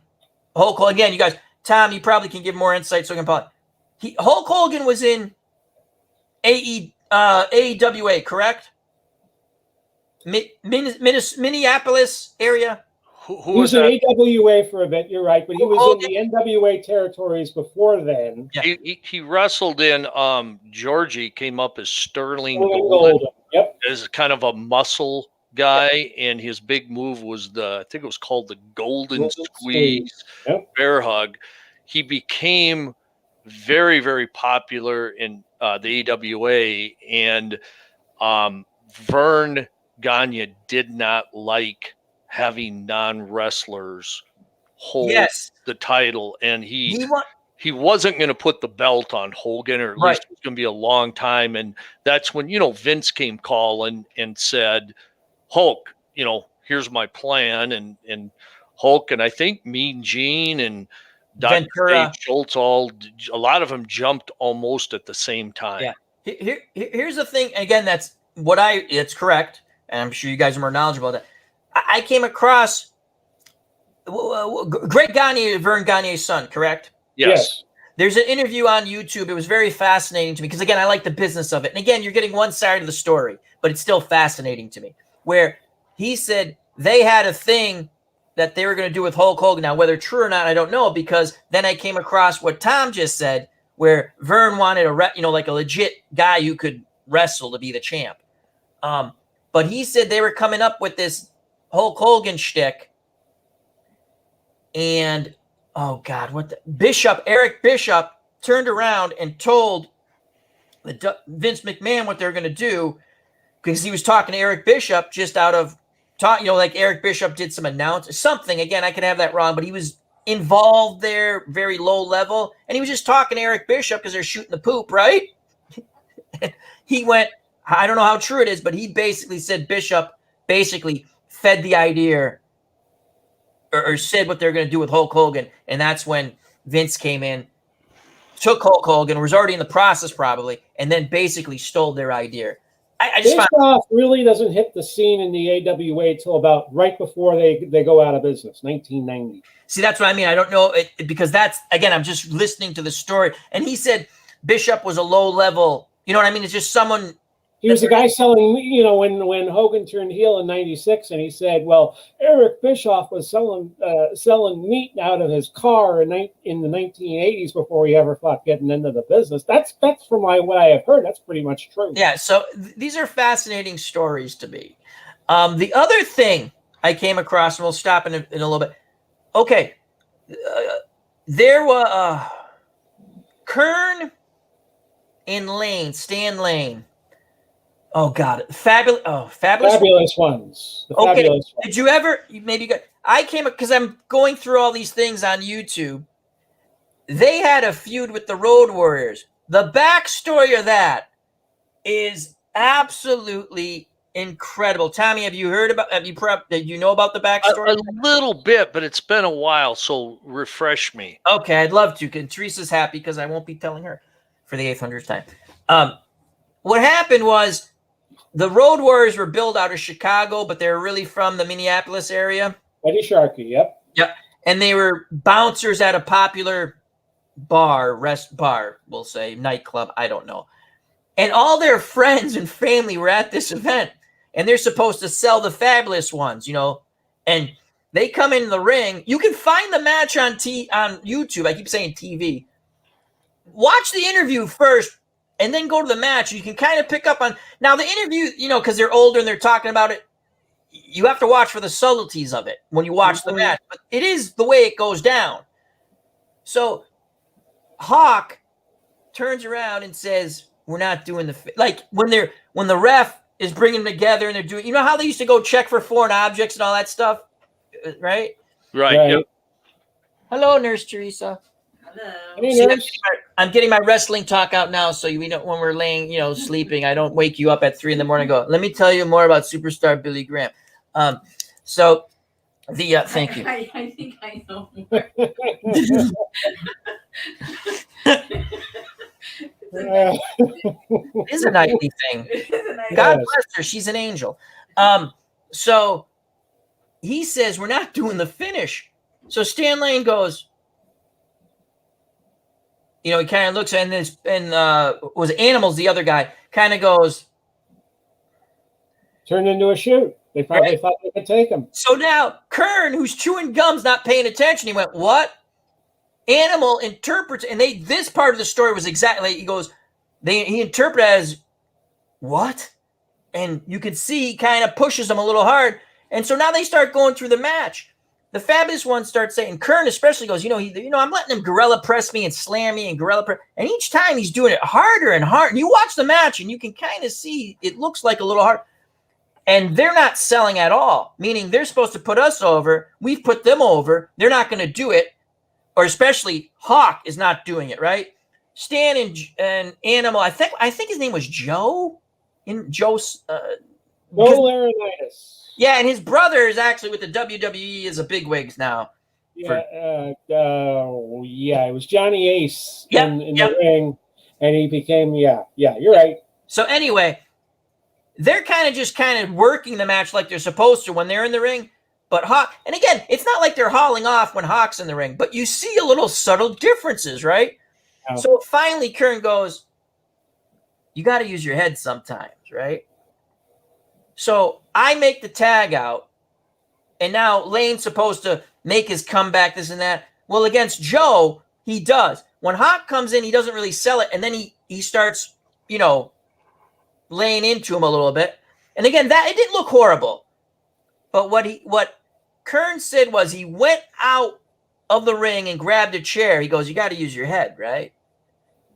You got to outsmart him. So he comes in the ring and he goes, he really hit him. Not to hurt him, but he goes, if you watch, he goes, I didn't hit him with the flat of the chair. I hit him with the end. The edge. He goes, I meant business. And Joe gets out of the ring. Anyway, long story short, they get DQ'd. That's not the way the match is supposed to. He goes, but we went over anyway, right? Mm-hmm. We stood up for ourselves, and they were pissed. Now they have to go wrestle in Puerto Rico. They're not happy, right? Everyone's getting their finishes, they're saying, and they're not getting their finish. And now the Road Warriors come and goes, can you go find out what the finish? Because they don't want, they go, the Road Warriors want to win, and they want to win with their finishing move. And they go, fine. So the guy leaves, and then Kern turns the lane and goes, listen, get your bags ready near the doors. Mm-hmm. He goes, we ain't doing what they say. Oh, they're going to win, but not their way. And the point was, we'll do what you want, but you sell for us, right? So you can find the match. It's a fun match, right? And they're selling. The Road Warriors are like flopping, when they're getting hit, like they're getting kept. He goes, the Bushwhackers, who are promoting this tour in Puerto Rico, and it was at Roberto Clemente Stadium, I believe. And they said it's one that the fans will throw stuff, rocks, batteries, anything. They're saying it gets out of control there. So Kern goes, at some point, the Bushwhackers, it's part of the routine, are going to come to the ringside and argue with the Fabulous Ones. And that's when, the Road Warriors get the finishing move, yada, yada. He goes, we're not going to do it. What we're going to do is, instead of arguing with them, we're going to go down and fight them, and we're going to fight them back towards the back room, right? And we're gonna get the hell out of here. He goes, so they win the match because of the count out. You can see it. They're in the ring, the Road Warriors, right? No one's watching the ring, and they're pissed. And he goes, we got in a cabin. We got the hell out of there. It was just a really fun story anyway. But yeah, it became... One was not a great place to wrestle. I mean, look what happened to Bruiser Brody. Bruiser Brody was murdered there. So, yeah, it's not a great...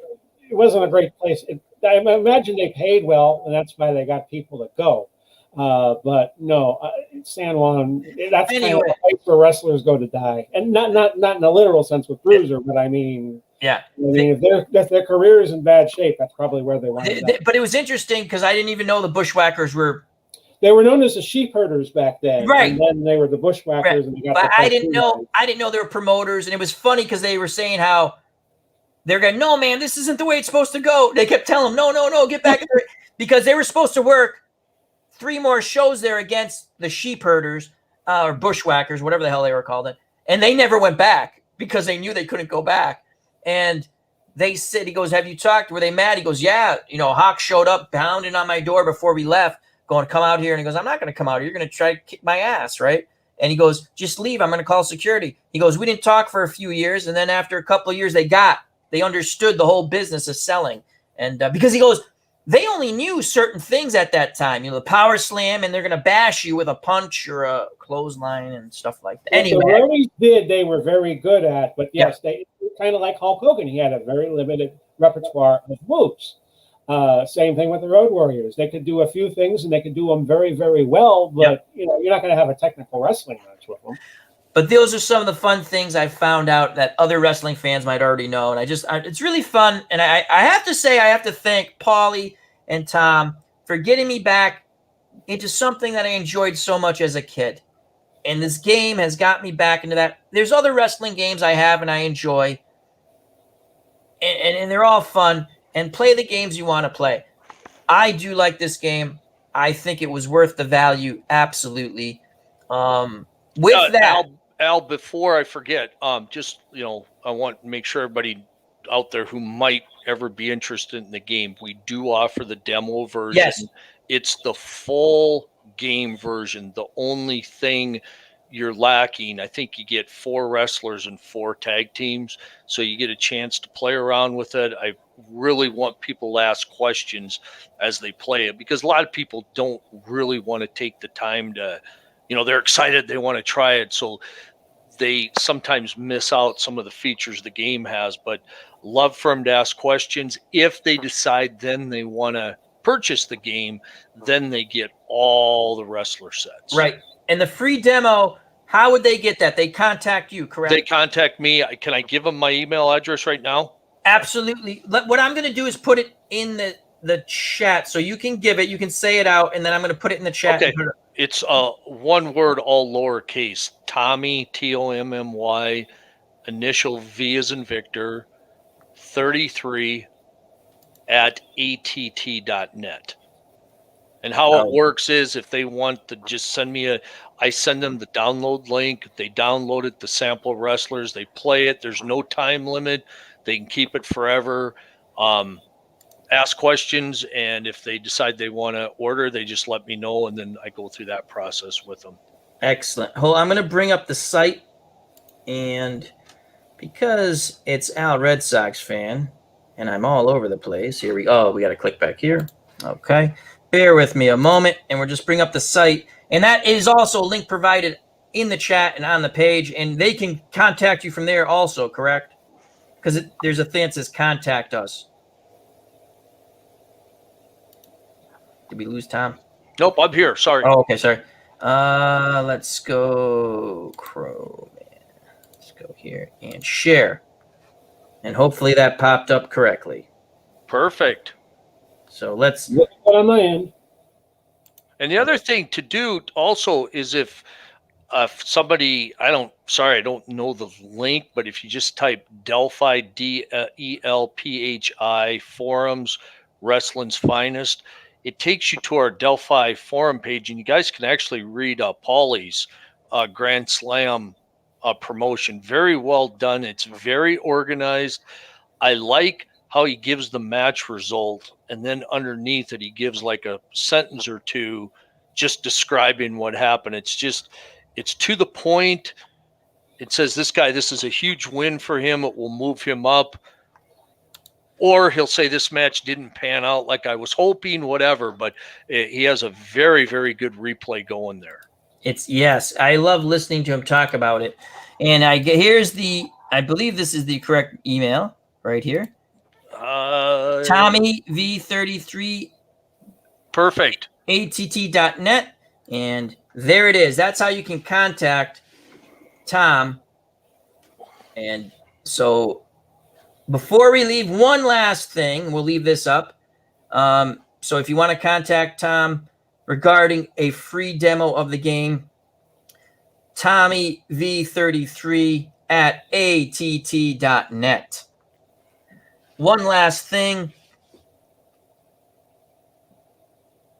I enjoy Ric Flair a lot.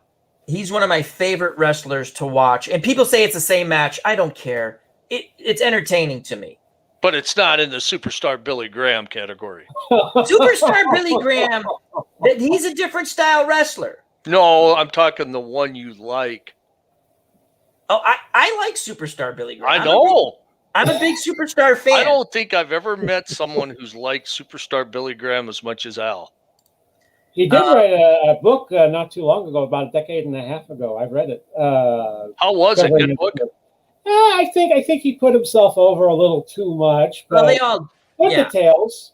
He was one of his colleagues in the business early in his career was Dr. Jerry Graham, and Jerry Graham to me is like the Bill Lee of wrestling. He is out there. He is the spaceman. Yeah. Al, I'm just teasing you. I like Superstar Graham too, and I think he was a iconic figure, and Hulk Hogan got a lot of the stuff he used. Oh, he used the shtick. Absolutely. Just like Dusty Rhodes got all his shtick from Thunderbolt. Dusty Rhodes. Yeah. Another fun. Okay. Wrestlers I enjoy just right off the bat of my top of my head. Ric Flair, Dusty Rhodes, Rowdy Piper. It's just they entertain me. I'm not saying they're the most technically sound. The ones I watch the most. Superstar Billy Graham. Watch a lot of his old matches now. The promos are fabulous. The way he worked the audience. I like Bruno because he's Bruno. And if you watch the older matches, it's a certain style of match, but they're fun. He did that whole stomping thing. They did that to perfection in the 70s. That whole, I got that guy in the corner, I'm stomping away. Again, it looks pretty good. If you look at Bruno's card, his rating in the game, for a face, he has more kicks than virtually anyone. He does a lot of stomping. That was his big thing. And one of my favorites, this is where I always get laughed at, Disco Inferno. I'm sorry, I do gotta laugh, but I always laugh. I enjoy. He was on, when we start. TBS had the Saturday show that went from they had that bizarro start 5:05 till 7:05 or something like that on Saturdays, and I sat there and I just started watching wrestling again. I go, okay, let's sit down and watch this. I have no clue who any of these guys are, and I'm watching, and here comes this guy with this. I'm like, this is so bad, it's good. And when I think he won like a TV title or something, or the junior heavy, just briefly, and he loses again. But he was fun to watch. He was actually. He was entertaining, and he was kind of like, you'd kind of catch yourself like, who is this guy, and why do I keep watching him? But I wanted to see him wrestle on. The really cool thing, so those are some of my favorite wrestlers. Anyway, the cool thing about that show was, to me, they used it to build up, like Goldberg would come on and annihilate people. He was the next big thing. But a lot of those other matches, sometimes because they're sort of like jobbers or just above it, sometimes you're sitting there going, I wonder who's going to win this match. And that was kind of fun. So who are some wrestlers, we'll go Pauly then Tom, who are some wrestlers you enjoyed? Now I like to watch Cesaro. But I'm just saying, who do you like to watch? If you still watch a bit. For me, it all got started for me in '76. I was a little less than 5 years old, and I watched a big angle between Steve Keirn and Bob Roop. And Bob Roop would put down Steve Keirn's father, Steve Keirn, fabulous once again, for being captured in Vietnam. And in late July of '76, I looked this up. Kern's had enough. Kern just jumps over Soli's set and just goes right at Roop. And when you're a 4-year-old child, that's like, whoa. I like Steve Kern, Bob Roop. Their angle is a great story, and that was the story that got me hooked on wrestling. But I also have a lot of admiration, although I know he has a lot of detractors, for Jerry Lawler, what he was able to do with Memphis all through the years and keep that federation going against WWF and WCW. Go ahead, Digital to Dice mug again. There you go. Dave Gardner has joined us. Digital Dave Gardner, Dice. hello. Tom, you should go on with them. They do a podcast. It's wonderful. Dave Gardner. And I've heard that one, and now that I've kind of stumbled on your stuff, Al, it's kind of opened up some doors because you sure got quite the following, and it turns out a lot of guys that follow you have their own stuff. Yeah, so you should see if you can hook up with. I'm sure they'll great interview, great time. And here's another classic from the Isle of Malta, Baron Mikel Luna. There we go. Hey, So- can I ask a question? I'm not sure if I can post anything here, but I see Bud is from South Dakota, Bud W. Yep. Where can Bud tell me where he's from if he wants to? Sure, he can type it in if he wants. I was But in the chat earlier, and I think he had mentioned it for a moment. Bud, I Okay. grew up in Vermilion, 60 miles south said of that city. Sioux Falls. I'm going to scroll. Oh, we had a lot of people. And again, I think I was in there right before we got started. yeah, that is how South Dakota rolls. Nice, he says. That was right here. So Yeah, I saw that. That's how I just discovered it. I was scrolling through that finally, and I was just curious where. Oh, he's it says he's near Rapid City. yeah. So that's interesting. So that storyline is what captured you with Yes. wrestling. You got to remember, this is right before the Bucks got started here. And, Yeah. and in a lot of the southern towns, wrestling flourished where there was a pro sports franchise. Absolutely. That wasn't always true because of Atlanta and Dallas and Houston. But a lot of places like Knoxville, I listen to the Ron Fuller he does his studcast every Wednesday. I listen to that, and he lays out how you do wrestling in a small city, and I love it.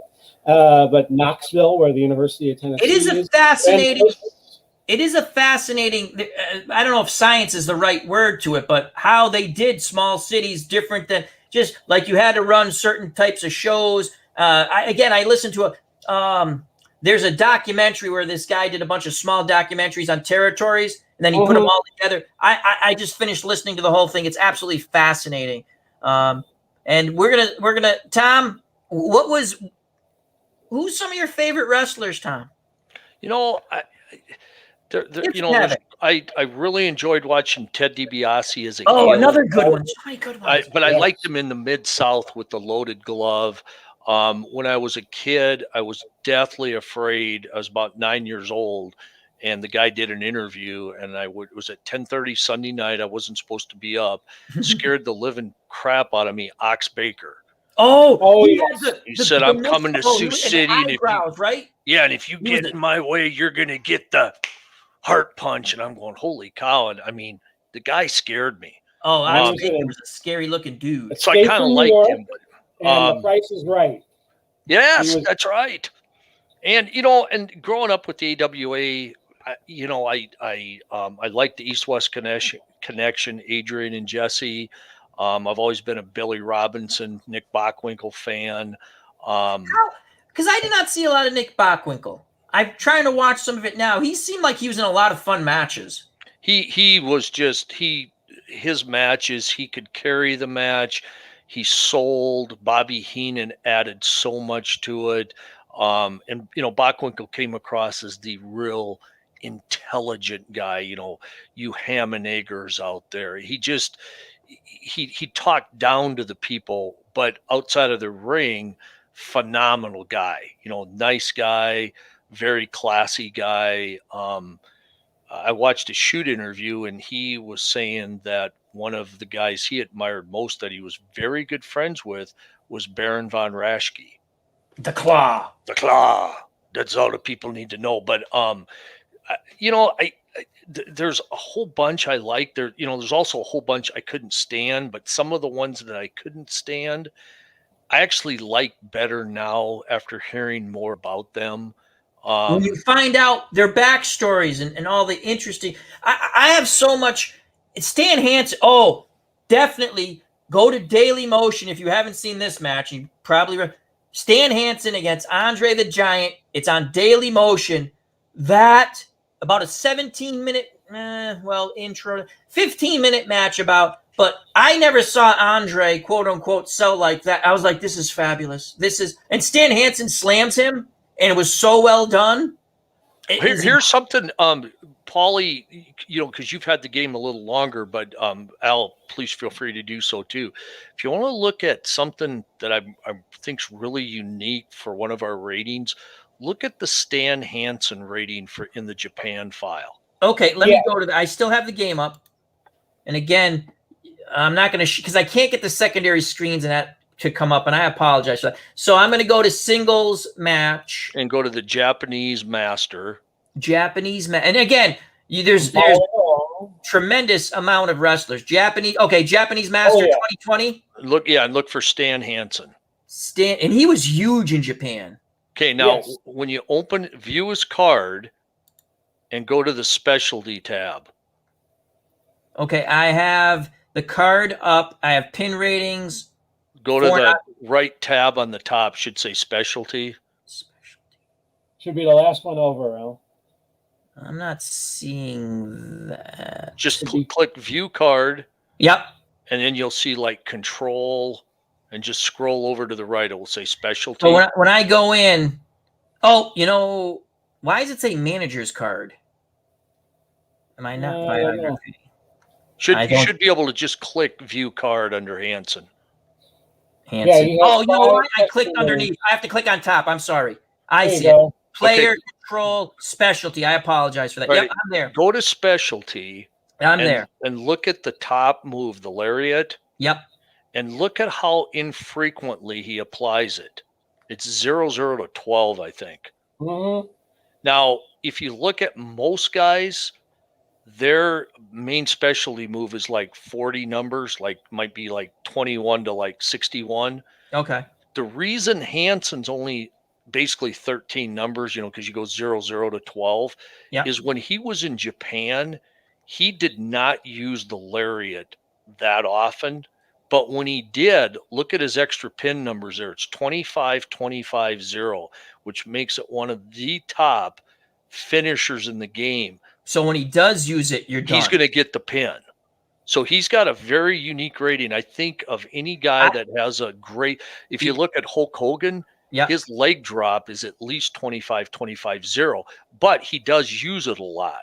Right. But you'll see other guys won't have the 25, like Magnum TA's belly to belly. Yeah. It's probably like 21, 18, 0, and he probably applies it maybe 49% of the time.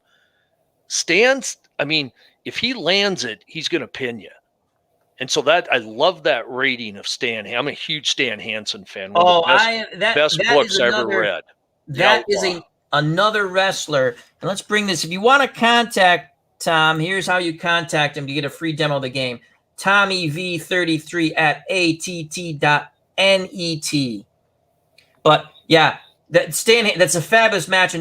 He gives great interviews just to hear him talk about. He talks about how, when he wrestled Bruno, how he broke Bruno's neck by accident with a slam, I think it was, out, and he went out of the ring or something.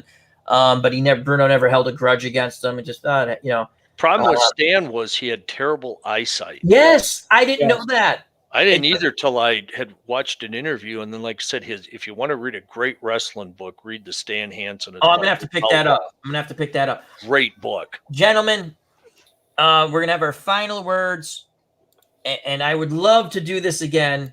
And this time I'm going to figure out how the screens work. If not, I'm going to do shots of them because there's so much. The game, first of all, Tom, I'm going to put this down so we can see, and I'll put it back up again.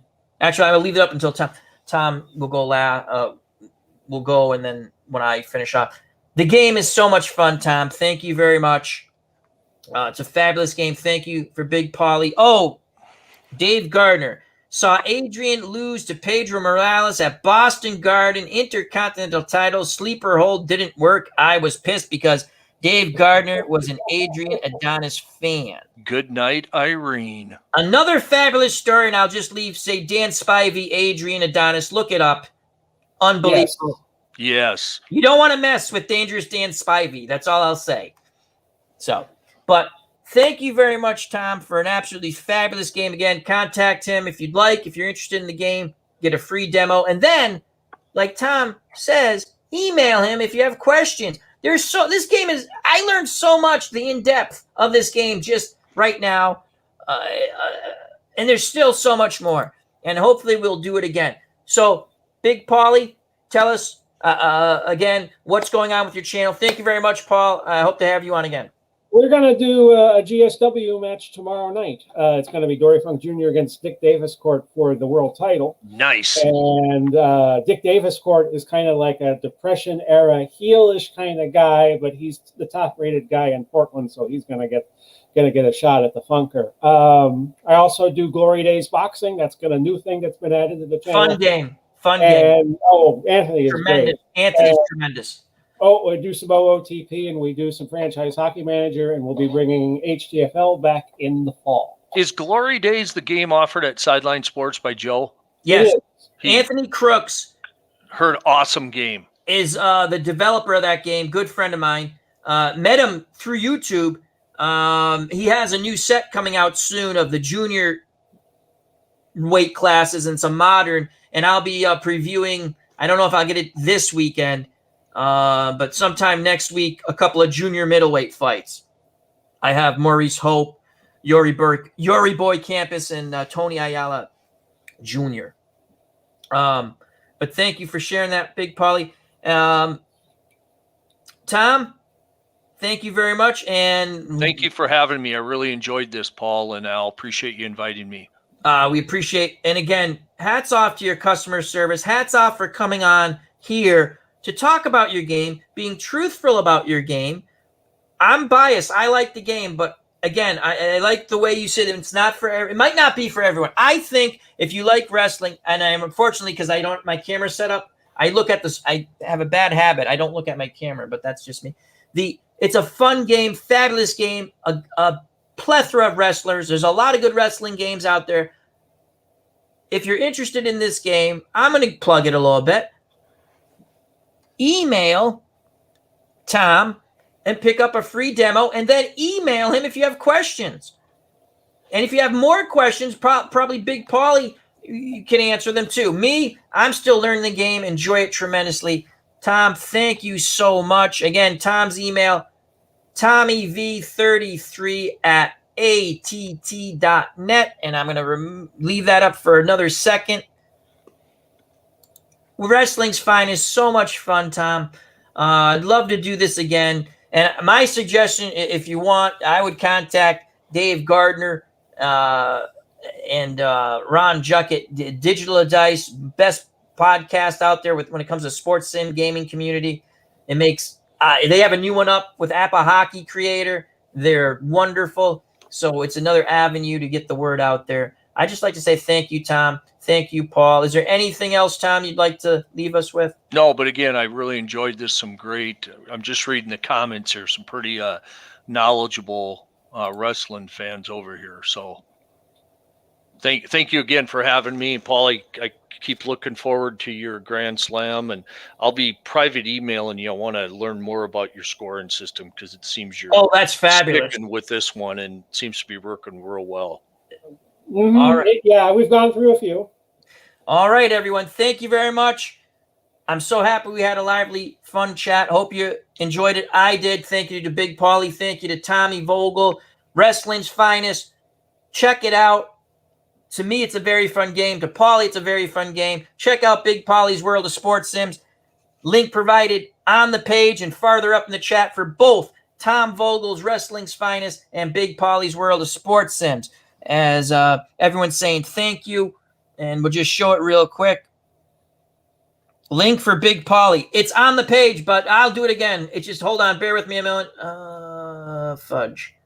It's on the page. If you go because now if I do, Big Pauly's World of Sports Sims.wordpress.com would be another place to find me. yeah, but it's on the page. If you go to the page, Bud W, click on it. Great stuff. Just because if I go to that, I got to go to a bunch of different screens. Thank you very much, everyone. Health and happiness. Take care. Bye-bye. God bless. You know what's coming. Peace. Love you all.